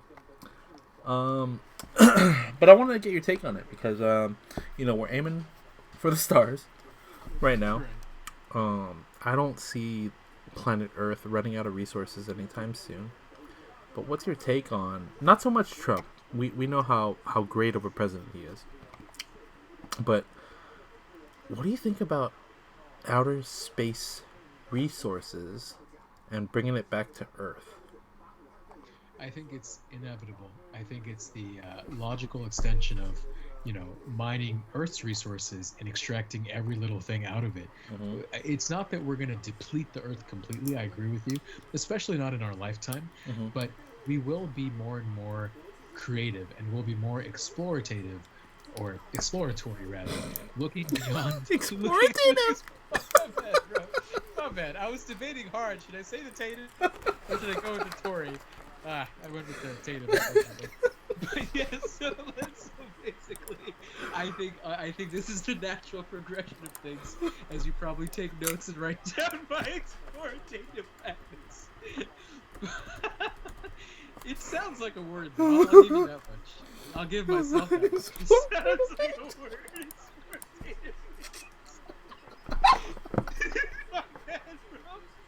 I don't think I've heard you laugh this hard in quite some time.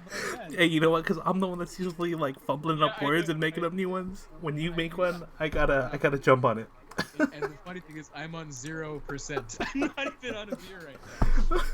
So yeah, I think this is kind of how society will continue.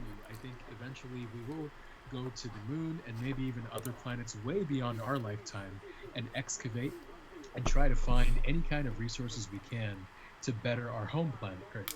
Now, my follow-up question to this would be, I don't really know how much value there is in mining the moon. I know they mentioned something about water, and there was some kind of like mineral deposit, right? Mm-hmm. Sure, I guess if that exists, you can take a look at it and maybe you can analyze things and learn more, but I don't know if the moon will be as, let's say, prosperous or lucrative of a venture as they expect it to be. I don't think so either, man. I think it's kind of just, what was it, when Trump first took office, he wanted to create the 5th branch of the army, being the like space army. And I got really excited because I was like, oh shit, that's Gundam. If you watch anime, like, that's Gundam Wing. And if you don't know what Gundam is, I gotta show that. No, I do know Gundam. I assembled a Gundam many years ago. Look at this. This is glorious. Look at this. Dude, I would. You get that one, the Hello Kitty? Hell yeah, man! Look at that shit. That's pretty baller. I like that. I actually like that a lot. That's pretty cool. Like, no one would kill you. You'd be like, 3rd on the list, not 1st. You know, like, so you'd survive like at least 2 bullets, and the third one may be coming for you, but at that point you well, yeah, I mean, your face is exposed here, so yeah, I mean, you know. I got you. I got you. Yeah. So I think he's always wanted to do something. Trump has always wanted to do something with how the U.S. engages space business, and I think this is his way of finally closing out his term. Being able to say that he's done something to do that. You know, on one side, like I do kind of agree with you. I like the idea of being first out there, right? Mm-hmm. And kind of claiming territory and saying, you know what, we're going to have all these laws and regulations, and we'll have first access. Mm-hmm. But at the same time, I look toward the future, and I think from a logistical perspective, it costs a ton of taxpayer money to send these rockets and spaceships to the moon. Mm-hmm. Yes, private companies are getting better at it; they're getting closer and closer to doing so. But it's still a ton of money. Like it's not a cheap prospect at all, and I can't help but wonder if that's really where the money should be going right now. Mm-hmm. You know, like I agree. there's so many other things that is wrong with the world and would benefit from having a pool of funds. Yeah. I don't know if it's the right time to allocate money to the Space Force. Yeah. You know? I mean, I agree with you there, but I think I'm thinking long term with Trump here. Okay. At what point does that finance, do these resources become, so expensive here that, it's better off just getting it from there? Like, at what point is oxygen going to become so expensive it's better off just moving to the moon or exporting it from the moon? And I think he's thinking that way, or I hope he's thinking long term in that sense. Sure. I mean, I'm all for futuristic ideas, futuristic concepts, but I just can't imagine that you'll have this back and forth transaction between planet Earth and the moon on like a daily basis, as if you're a fuel tanker bringing in fuel from the moon. That's hard for me to imagine. Maybe even not in this century. Like, to be honest with you, I don't even think in this century we'll see that. You know what? I think I know where my money's going for my next investment. Oh yeah, Space Force. But anyways, okay. I mean, I gotta say though, I mean, then I gotta ask the question: should we really mine it? And for this, I need to actually open up a link for you and play it. Okay. So on this very reputable website called Boing Boing Net, Rob posted, "What are these mysterious objects filmed flying close to the moon?" Okay. So I'm gonna go ahead and show it. It was on March 26, 2020. Yeah. I'm gonna go ahead and throw this up. So as you can see, nothing really going on right now. It's about a minute, so bear with us. Sure. Looking at the surface of the moon here. And as you can see, oh, did you see that? Do you see that little white thing right there? Oh, you see the second one pop up right there? Yep, I see that. Oh, did you see that third one? And oh my God, can you see? And the crazy thing is, it's actually casting a shadow on the moon. Mm-hmm. Look at that. Oh, and then they disappear into the shadows. Wow. Oh. Wow. Well, first of all, how can you verify the authenticity of this footage? Sure. Well, you can't. I'm taking it from a purely entertainment standpoint, where I want to ask if there is, or rather, to begin. Oh, I know. I think I might know. I have a guess. I mean, I don't know shit. I'm not an astrologist or anything. Astrologist? Astronomist. Well, I mean, do we want to get on in these explorative? So I realize the real world is explorative. Explorative. That's the word, right? Explorative? Nobody says explorative. Everybody says exploratory, right? Or, I don't know. You know what? I'm over this. I messed up there. I'm over this. So, go back to the article. Okay, so this one. I think it might actually be something gravitating around the moon, because every celestial body has its own gravity. Even though the moon revolves around the Earth, I'm sure smaller asteroids, smaller objects can revolve around the moon itself. Which is true. They're kind of saying it would be like super, like miles in length, if that were the case. That was one. Yeah. But I mean, like, this, to me, this is a bogus website and something that we can't really speak to. But I want to get your take on, do you believe there, or there's, I guess, some sort of exotic, Joe Exotic, Tiger King, some exotic life out there? And should I watch that, by the way? Like, a lot of people have been like posting memes about it on my Facebook timeline, it's fucking and I've great. seen the trailer. I've seen the trailer, and it looks fascinating. I just haven't watched it. It's definitely fascinating. You're gonna have to deal with it. To me, it's very Southeast American lifestyle. Okay. But it's definitely interesting, and they bring up a lot of good points about that kind of industry, and it really makes you think a little bit about how dirty that the pet industry is and the zoo industry is. I would watch it. I mean, I watched it over the span of 2 days, but that's because I'm fucking living quarantine life right now. So, you know. I feel you. Yeah, you know. So your question is basically, do I believe in aliens? Yeah. Start off. Yeah. Okay. So I'll tell you this much. In high school, I remember a couple of good friends and I were having this conversation, and I actually told them, you know what, aliens don't exist, guys. Come on, just be real about it. And both of my friends who were very knowledgeable, they were like, dude, it's hard to prove, right? Like, you don't know for sure. I'm like, really? You're saying this? Like, you ace all these tests? Like, you're saying that? Like you think aliens exist? There's those alien-looking guys with like eyes in their head and whatnot. And then they were like, well, you don't know, right? Like, there's no evidence to prove it or to disprove it. And then I thought to myself, you know, maybe they're right. But at the time, I was a staunch disbeliever.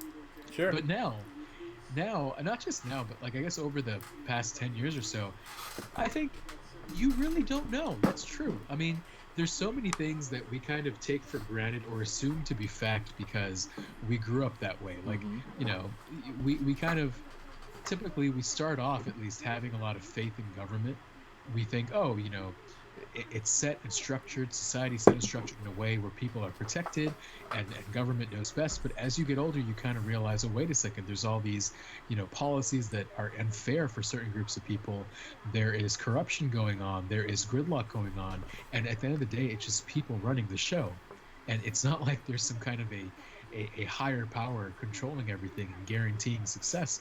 And so when you consider that, you also realize that people are not perfect and they can hide secrets. They can have things going on that aren't privy to the general public. You know, there could be projects, there could be special missions that are happening and don't even get revealed until the mission's successful, or don't get revealed at all if it's a failure.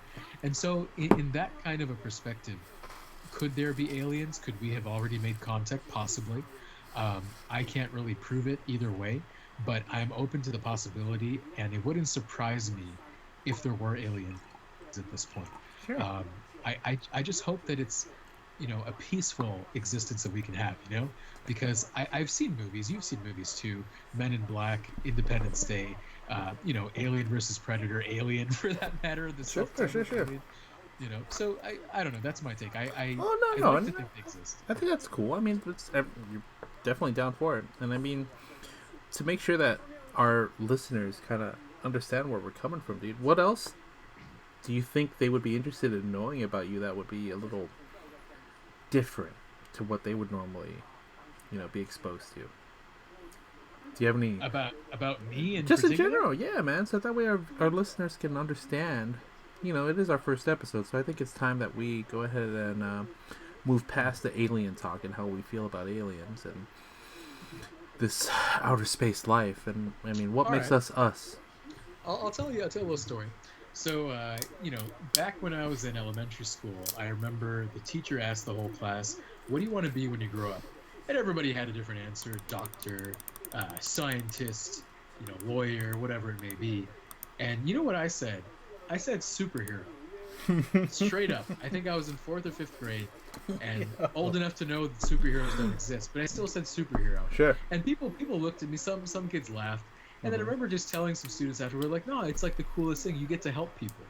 You know, you're pretty much the hero. Like, you're the one who's responsible for saving the day. Sure. And how cool is that? And of course, at the time, you're thinking of like cartoon shows like Batman, Spider-Man, Superman. You're thinking of that stuff, Power Rangers even. Sure. How the heroes get all the glory, they get all the, you know, the respect and the adoration, but at the same time, they do something that's really benefiting people. And I realized that as you go on through life, you may not necessarily meet your Batmans and Spider-Mans of the world, but you will find everyday heroes throughout your life. Whether it's a teacher, whether it's a firefighter, a police officer, it could even be your parents, to be honest with you. And you realize what it really means to be a hero and what it really means to be a superhero in real world terms. And I think one thing that I strive to do, and I'm always working on it, it's not something that I've always been good at, but I try to be there for people, even if it's just a stranger. Like sometimes, like I may see somebody struggling with groceries. Not anymore, obviously. Now times are different. I may not offer my assistance now, but let's say somebody's struggling with groceries, carrying them, or maybe they drop something. I'm like, oh, don't worry, I got you. And I try to have that mentality where always lead with positivity. Always try to bring some kind of warmth to people, even if you don't know them, because you never know what people are going through. People may need rescuing, but you don't know if they need it because they're hiding it underneath their skin. Maybe they have problems throughout the day. Maybe they're having a rough day and they may be, expressing it in a bad way too. But if you kind of treat people with respect, the golden rule, I find that it's the best way to live your life because you can be that hero for a lot of people. Sometimes even saying a nice thing, complimenting a person is enough to make their day. Sometimes even having a conversation with a person that you haven't talked to in quite some time will uplift their spirits and keep them motivated for like weeks to come. So I try to do some of those little things and I try to look out for people in that way. And I guess that's my own way of realizing my dream of trying to be a hero for people's lives. Now, of course, I'm not a firefighter. I'm not a police officer. Those are the real heroes. You definitely applaud them. Throw parades for them. Throw parades for the military men of the world. But I think we can all be heroes in our day-to-day lives. So dude, I mean, that little story is amazing. But you know what? No, putting all my shit aside, and this is absolute truth.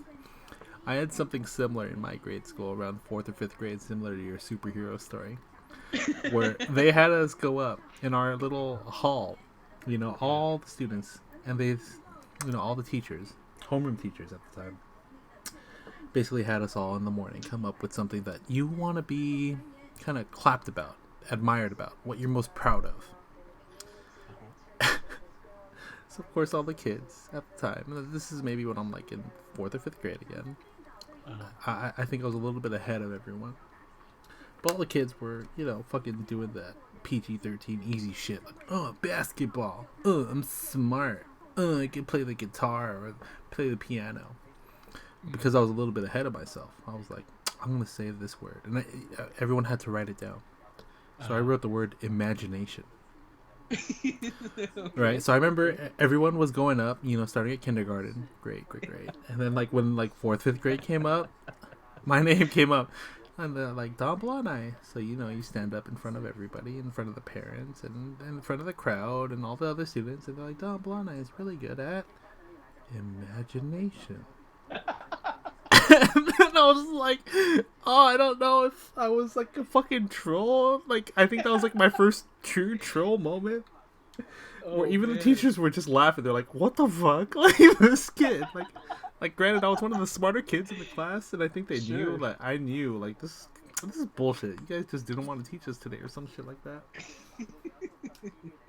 So you meant it, though. You really meant it. Yeah, dude. Because it's honestly, it's like, you know what? When I came up with it, everybody, and this is no diss on your superhero thing. Sure. At the time, I thought everybody ultimately wants to help out their loved ones and be there for people when they need them. Right. What can I do that's different? And there's something about me where, as bad as it is to say to some people, but as great as it is to say to other people, I wanted to do more. I don't want to be part of just the 1% that we all aspire to be financially. I want to be part of the 1% of the 1% financially. No, seriously. So I mean, so you're still part of the 1%. You're still part of the 1%. No, I'm not part of the 1%. I don't even know. Well, what does it take to be part of the 1%? Let's see that really quick. What does it take to be part of We looked this up before, right? Was it like 100 million or something? Oh, 480 AGI. Okay. So we're not there. Me and Kelly are not there for sure. Gotcha. I mean, you might be with all your fantastic text piece. Especially with my recent investments, definitely not. But either way, I mean, it was me like. I mean, jokes aside from that 1%, it's just.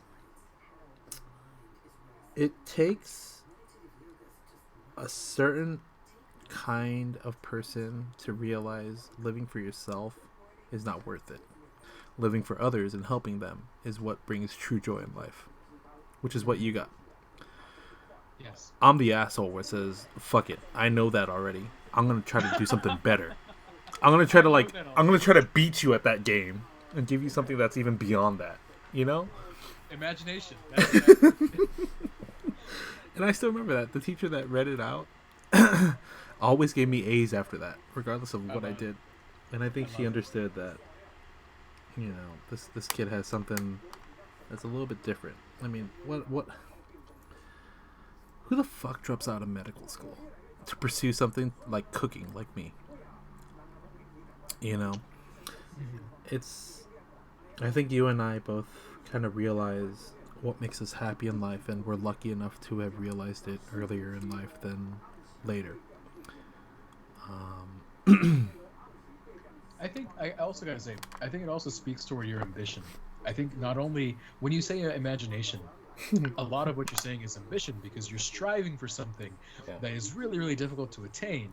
It's a goal that most people will not try to achieve because it's difficult to be the top 0.1 of the 1%. That's very, very hard. It's taking the path less traveled. It's taking the path not traveled, rather.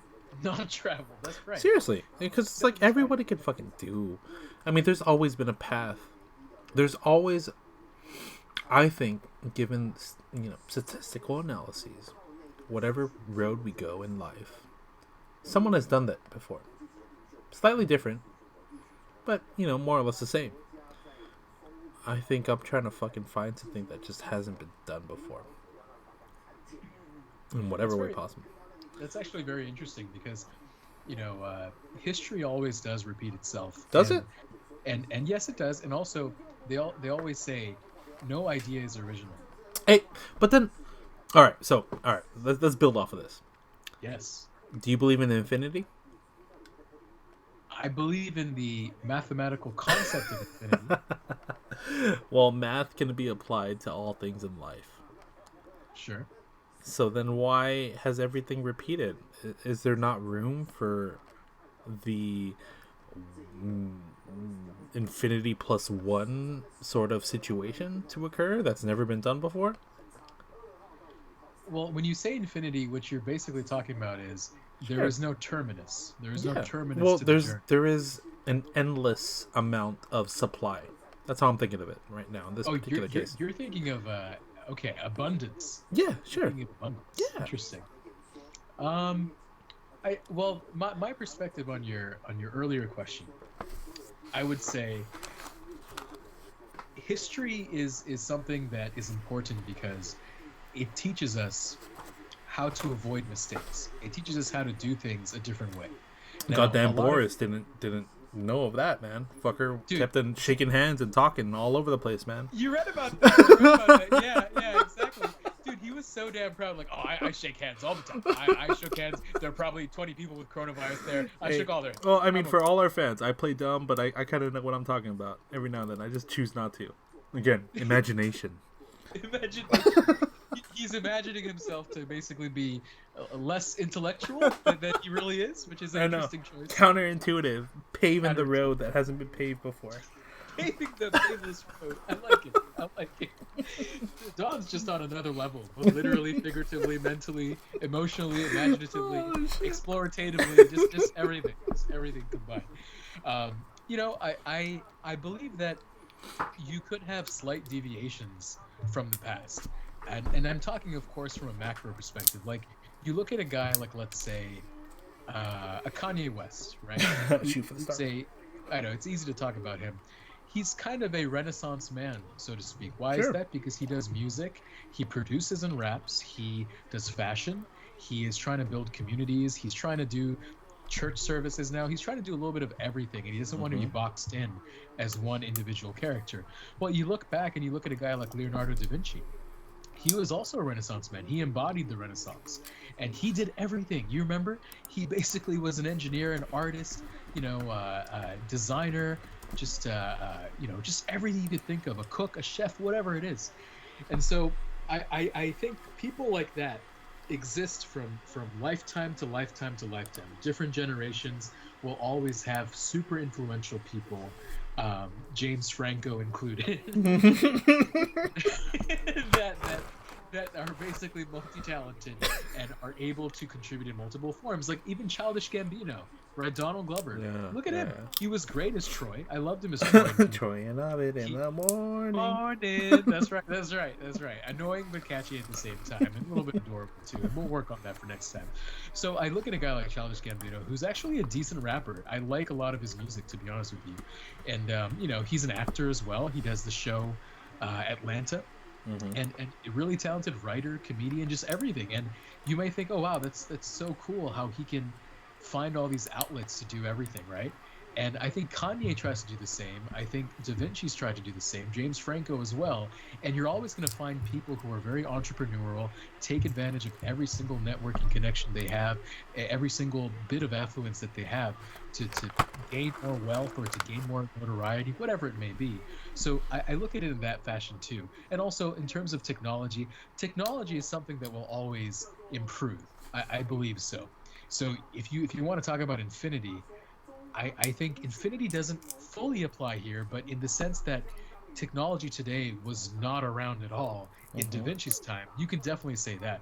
But as you know, there's something called Moore's Law, right? Moore's Law basically says like the number of transistors in an IC doubles every few years, but then Moore's Law kind of tails off after a while. You kind of approach a terminus to that.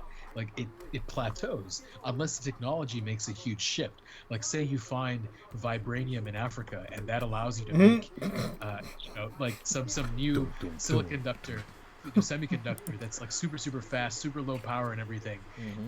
It's just one of those things where like eventually all things will slow down, eventually all things will end, and then they'll have like a new cycle. Maybe Moore's Law will apply again to a different technology. Maybe there will be a new Kanye West 100 years from now, super influential, making music for the masses. So you're saying sort of like the skeletons have already been built.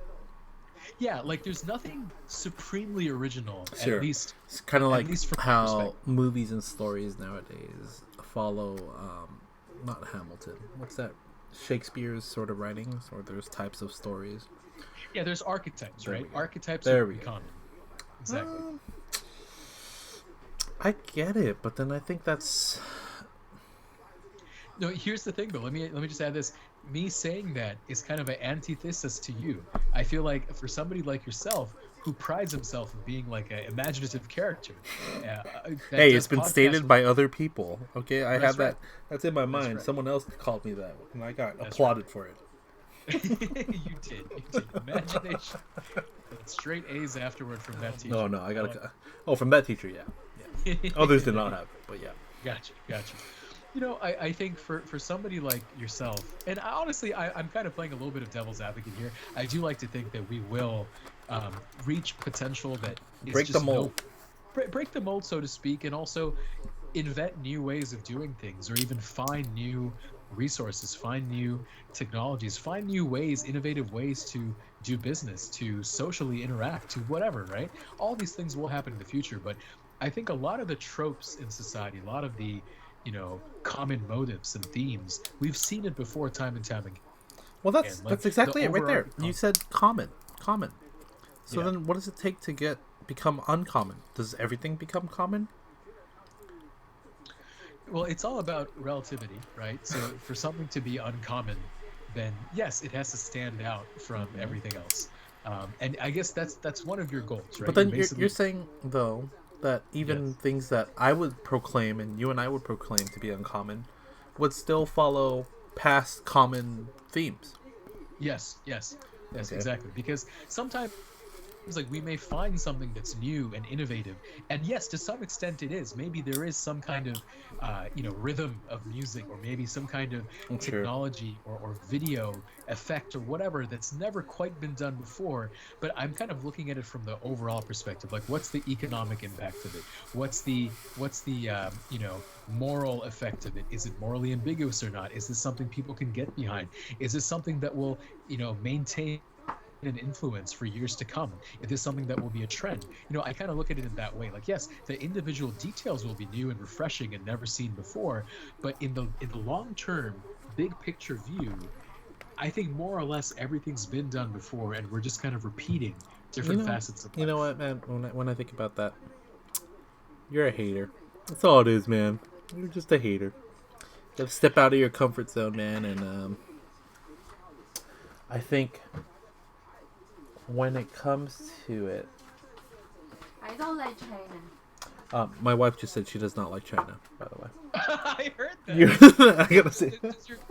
Would your wife like to elaborate a little bit? I'd be curious to hear her take. As to why you don't like China? Explain why you don't like China. I think there are a big fat liar. Big fat liar. Oh, come closer and say it louder. Oh, wait, she's taking a little swig really quick. Okay, and it's a little warm. So they're a big fat liar. About what? About everything. About everything? Like what? Like economy, their people, they're not people. Democrat. They're not Democrat? Okay. That's true. She's not wrong about that. It's true. And you have to remember, freedom. She is also Taiwanese, so right. She has a little bit of a closer understanding of China than we do. Yeah, I have a lot of hate. Yes, hate is what she says. Okay, thanks, babe. High five. Okay, bye-bye. All right, there we go. Very great contribution. But let's digress a little bit. I personally, I'm okay with China. I think this podcast, I think we're okay with it. Yes, China, Alibaba, very good. Yeah, you know what? Your so anyways, fuck, dude, we're gonna have to edit that out. This is back to the prequel. This is prequel episode 15, bro. Episode 1 starts next week. God damn it! We got so far. Dude, this is part of it, dude. I thought, I believe in infinity. This is one of those things we did not expect. This is one of those. Oh my god. But if I go back to it, I think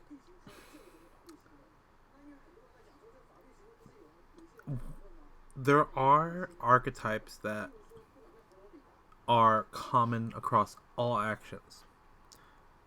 But that's like saying every living thing has carbon. So at what point does something that has the same archetype become something different? Well, you can right? still be different. Like Michael Jordan, Kobe Bryant, LeBron James. Same archetype. No. Same archetype in the sense that they were both generational leaders. Right? It depends on what archetype you pick. And this is what's causing me to make this argument. That's why I'm happy that you kind of like bit on it. I got you right here, though, because it's all about perspective. It's all about how you frame things. Exactly. Generational leaders, yes, but think about it this way. For every decade, there is that guy. There was Jordan in the 90s, Who was before Jordan? And then you have Kobe in the 2000s, leading to LeBron in the 2010s. You mean in the COVIDs? Right? In the COVIDs, yeah. In the COVIDs. so the way I look at it, what does it really boil down to? It boils down to who's the face of the NBA and who's the guy that the league is known for. Sure. Tom Brady was the face of the NFL for so many years, and maybe this year he no longer will be. Oh, come on. Oh, are you getting into the NFL, man? I'm going to be so excited if you are. I know NFL. Where's Tom Brady going? Where's Tom Brady going this year? Tampa Bay Buccaneers. And Chris Godwin is giving up his number. Oh, where's Phillip Rivers going? I know he's no longer on the Chargers. Is it on the Buffalo Bills? No. Is it the Jets? He's on the Colts. He's on the Colts. The Colts? There we go. Yeah, the Colts, okay, man. You got it. No, I mean, we'll definitely get into football if it happens this year. We'll definitely get into it. It'll happen. We'll see. Trump definitely wants it to happen.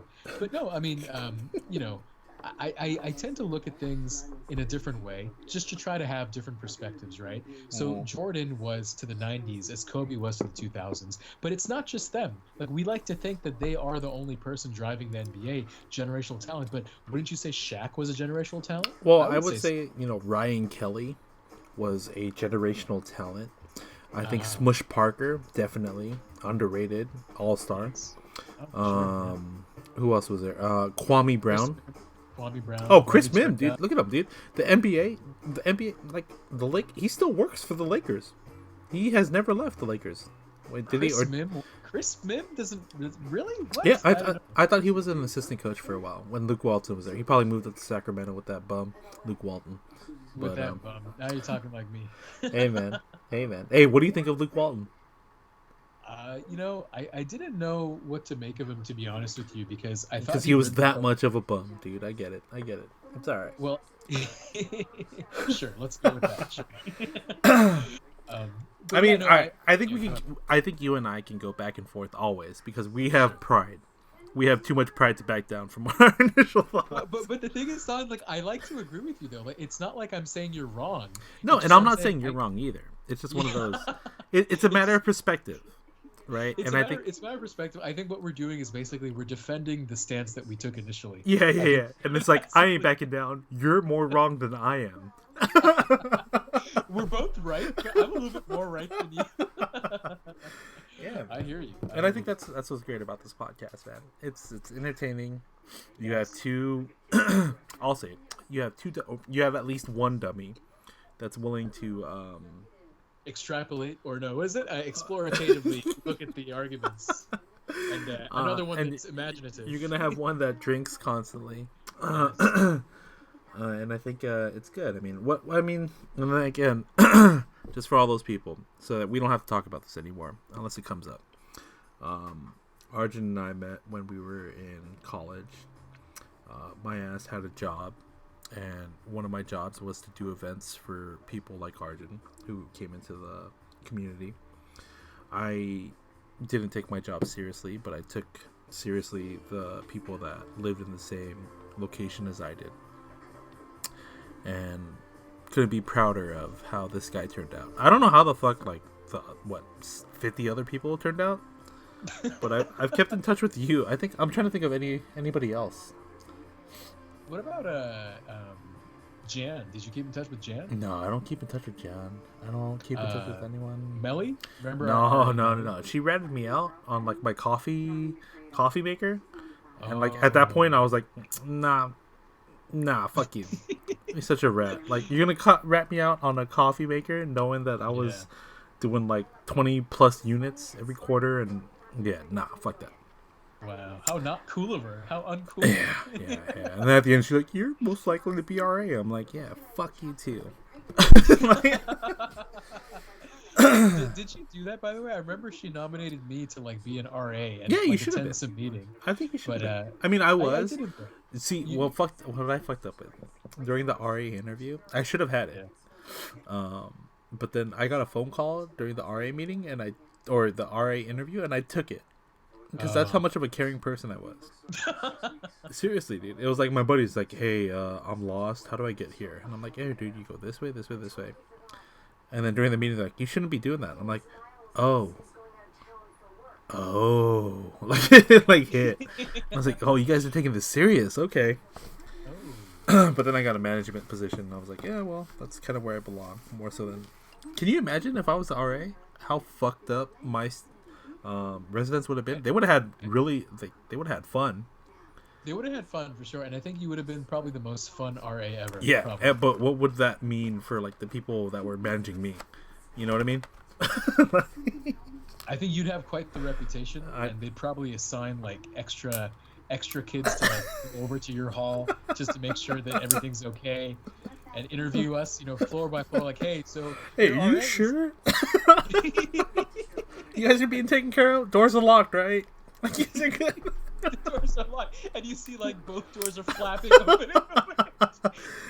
Just random bumps inside, like Luke Walton sleeping in there. No, and I think all things.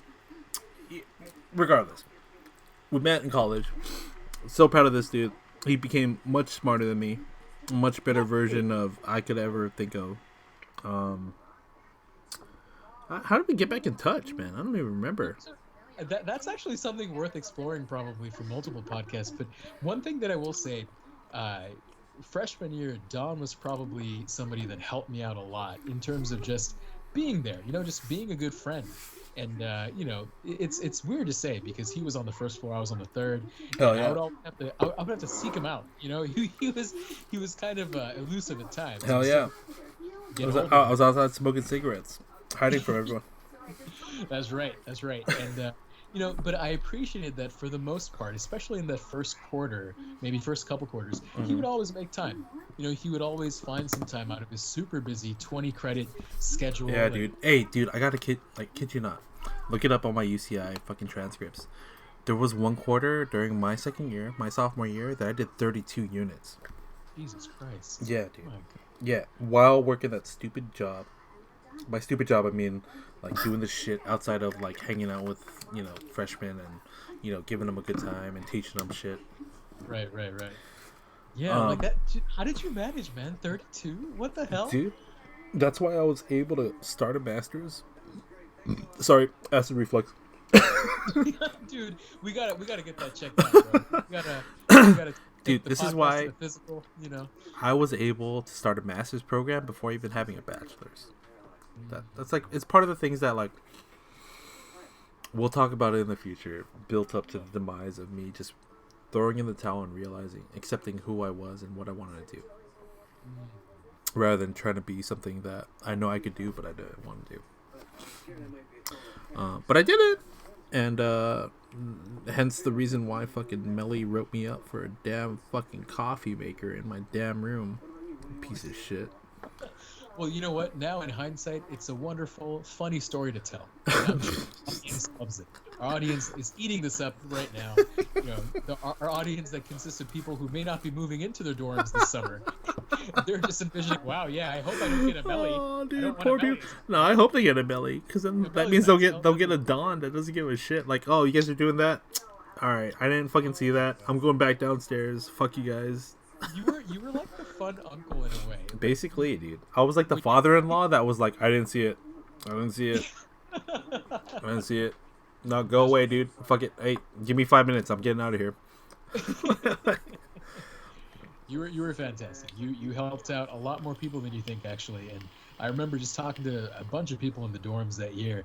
They all thought very highly of you. I mean, they knew that you were kind of transient at times. Yeah. You were there. You were not there. Yeah. People had questioned, were you there or not? I could tell you. I mean, there were a couple people that needed, in retrospect, there were people that needed me there.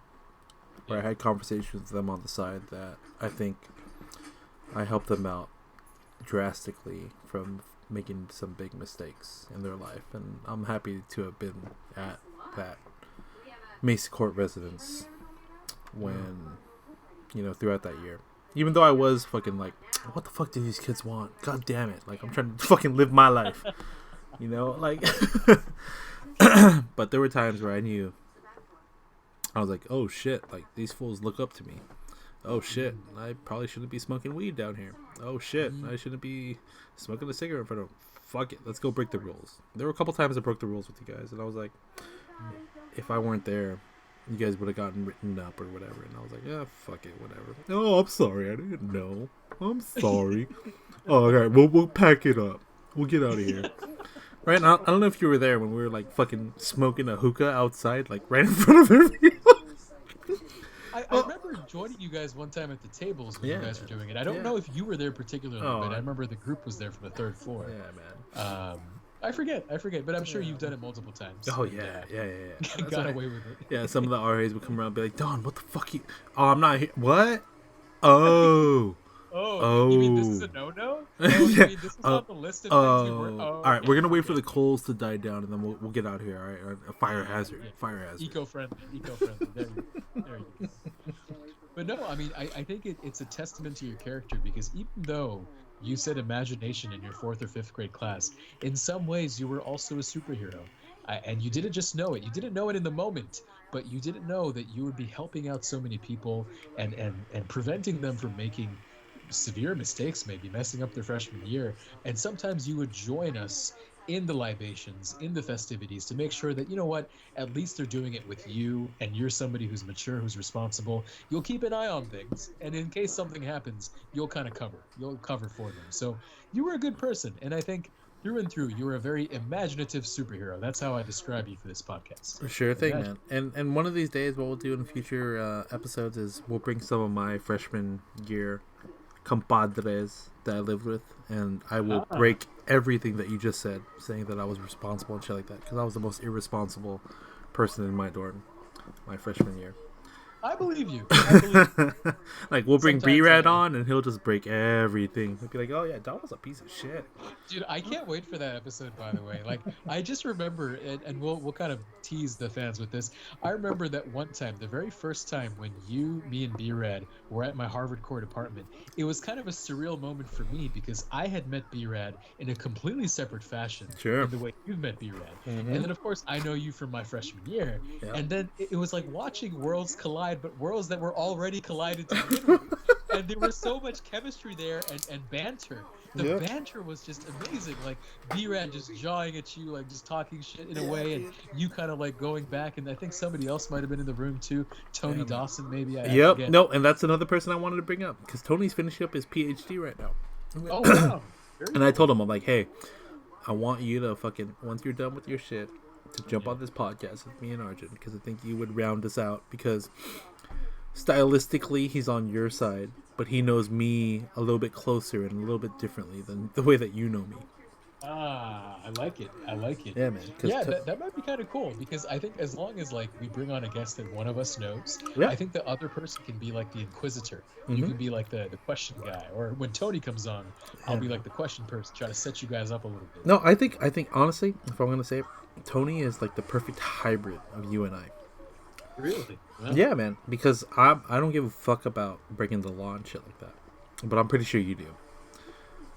Yeah, so, I try to avoid it. See, so take like kind of like my notions, but with your ethos. You know, it's weird. It's weird. You'll see it eventually. I just don't give a fuck, and he gives a fuck. But we have similar personalities. Like I gotta tell you. Oh fuck! I'll save the story for when Tony is on the podcast. Okay, for sure. We'll get it on. I think he's done in like a month or two, by the way. Oh, nice. Where is he doing his PhD, by the way? Dude, he's doing fantastic work over at the University of Michigan. Fucking number one tier school, or tier one school, rather, for his field of study. Couldn't be proud of him. He'll be graduating, or rather, he'll be defending his thesis and dissertation in the next month or two. And then he's going to do some great work. Much more, he'll be paving roads much less clear than I'll ever pave. Fantastic. I definitely look forward to speaking with him. But don't cut yourself short. You are also... Hey, you know what, man? I'm just trying to put a plate of food together and get people to join each other at the table. That's all. That is true in more ways than one. In more ways than one, you are. I like that. Great transition. If you want to shout out. Oh yeah. So yeah, I mean, just so again, it's the first episode, so I'll say it once and I'll probably stop after this. But I have a company called Bunso. We do food vendoring, private events, and stuff like that. Catch us out on bunso.org, and I'll probably make SoCal DNA a piece of Bunso eventually, one day, if we make it. Gotcha. And it's just about doing things that are important in life from my perspective, which is being together. And I think there's no better way of being together with people than communicating. And in order to spur that communication, I put a plate in front of you, or set a table, crack open a bottle, and put plates of food, delicious food, and just have a good time with it. So it's about elevating Filipino food, something that I'm culturally accustomed to because I am of Filipino heritage, and using that canvas as a starting point to whatever the night holds. So that's what Bunso really is.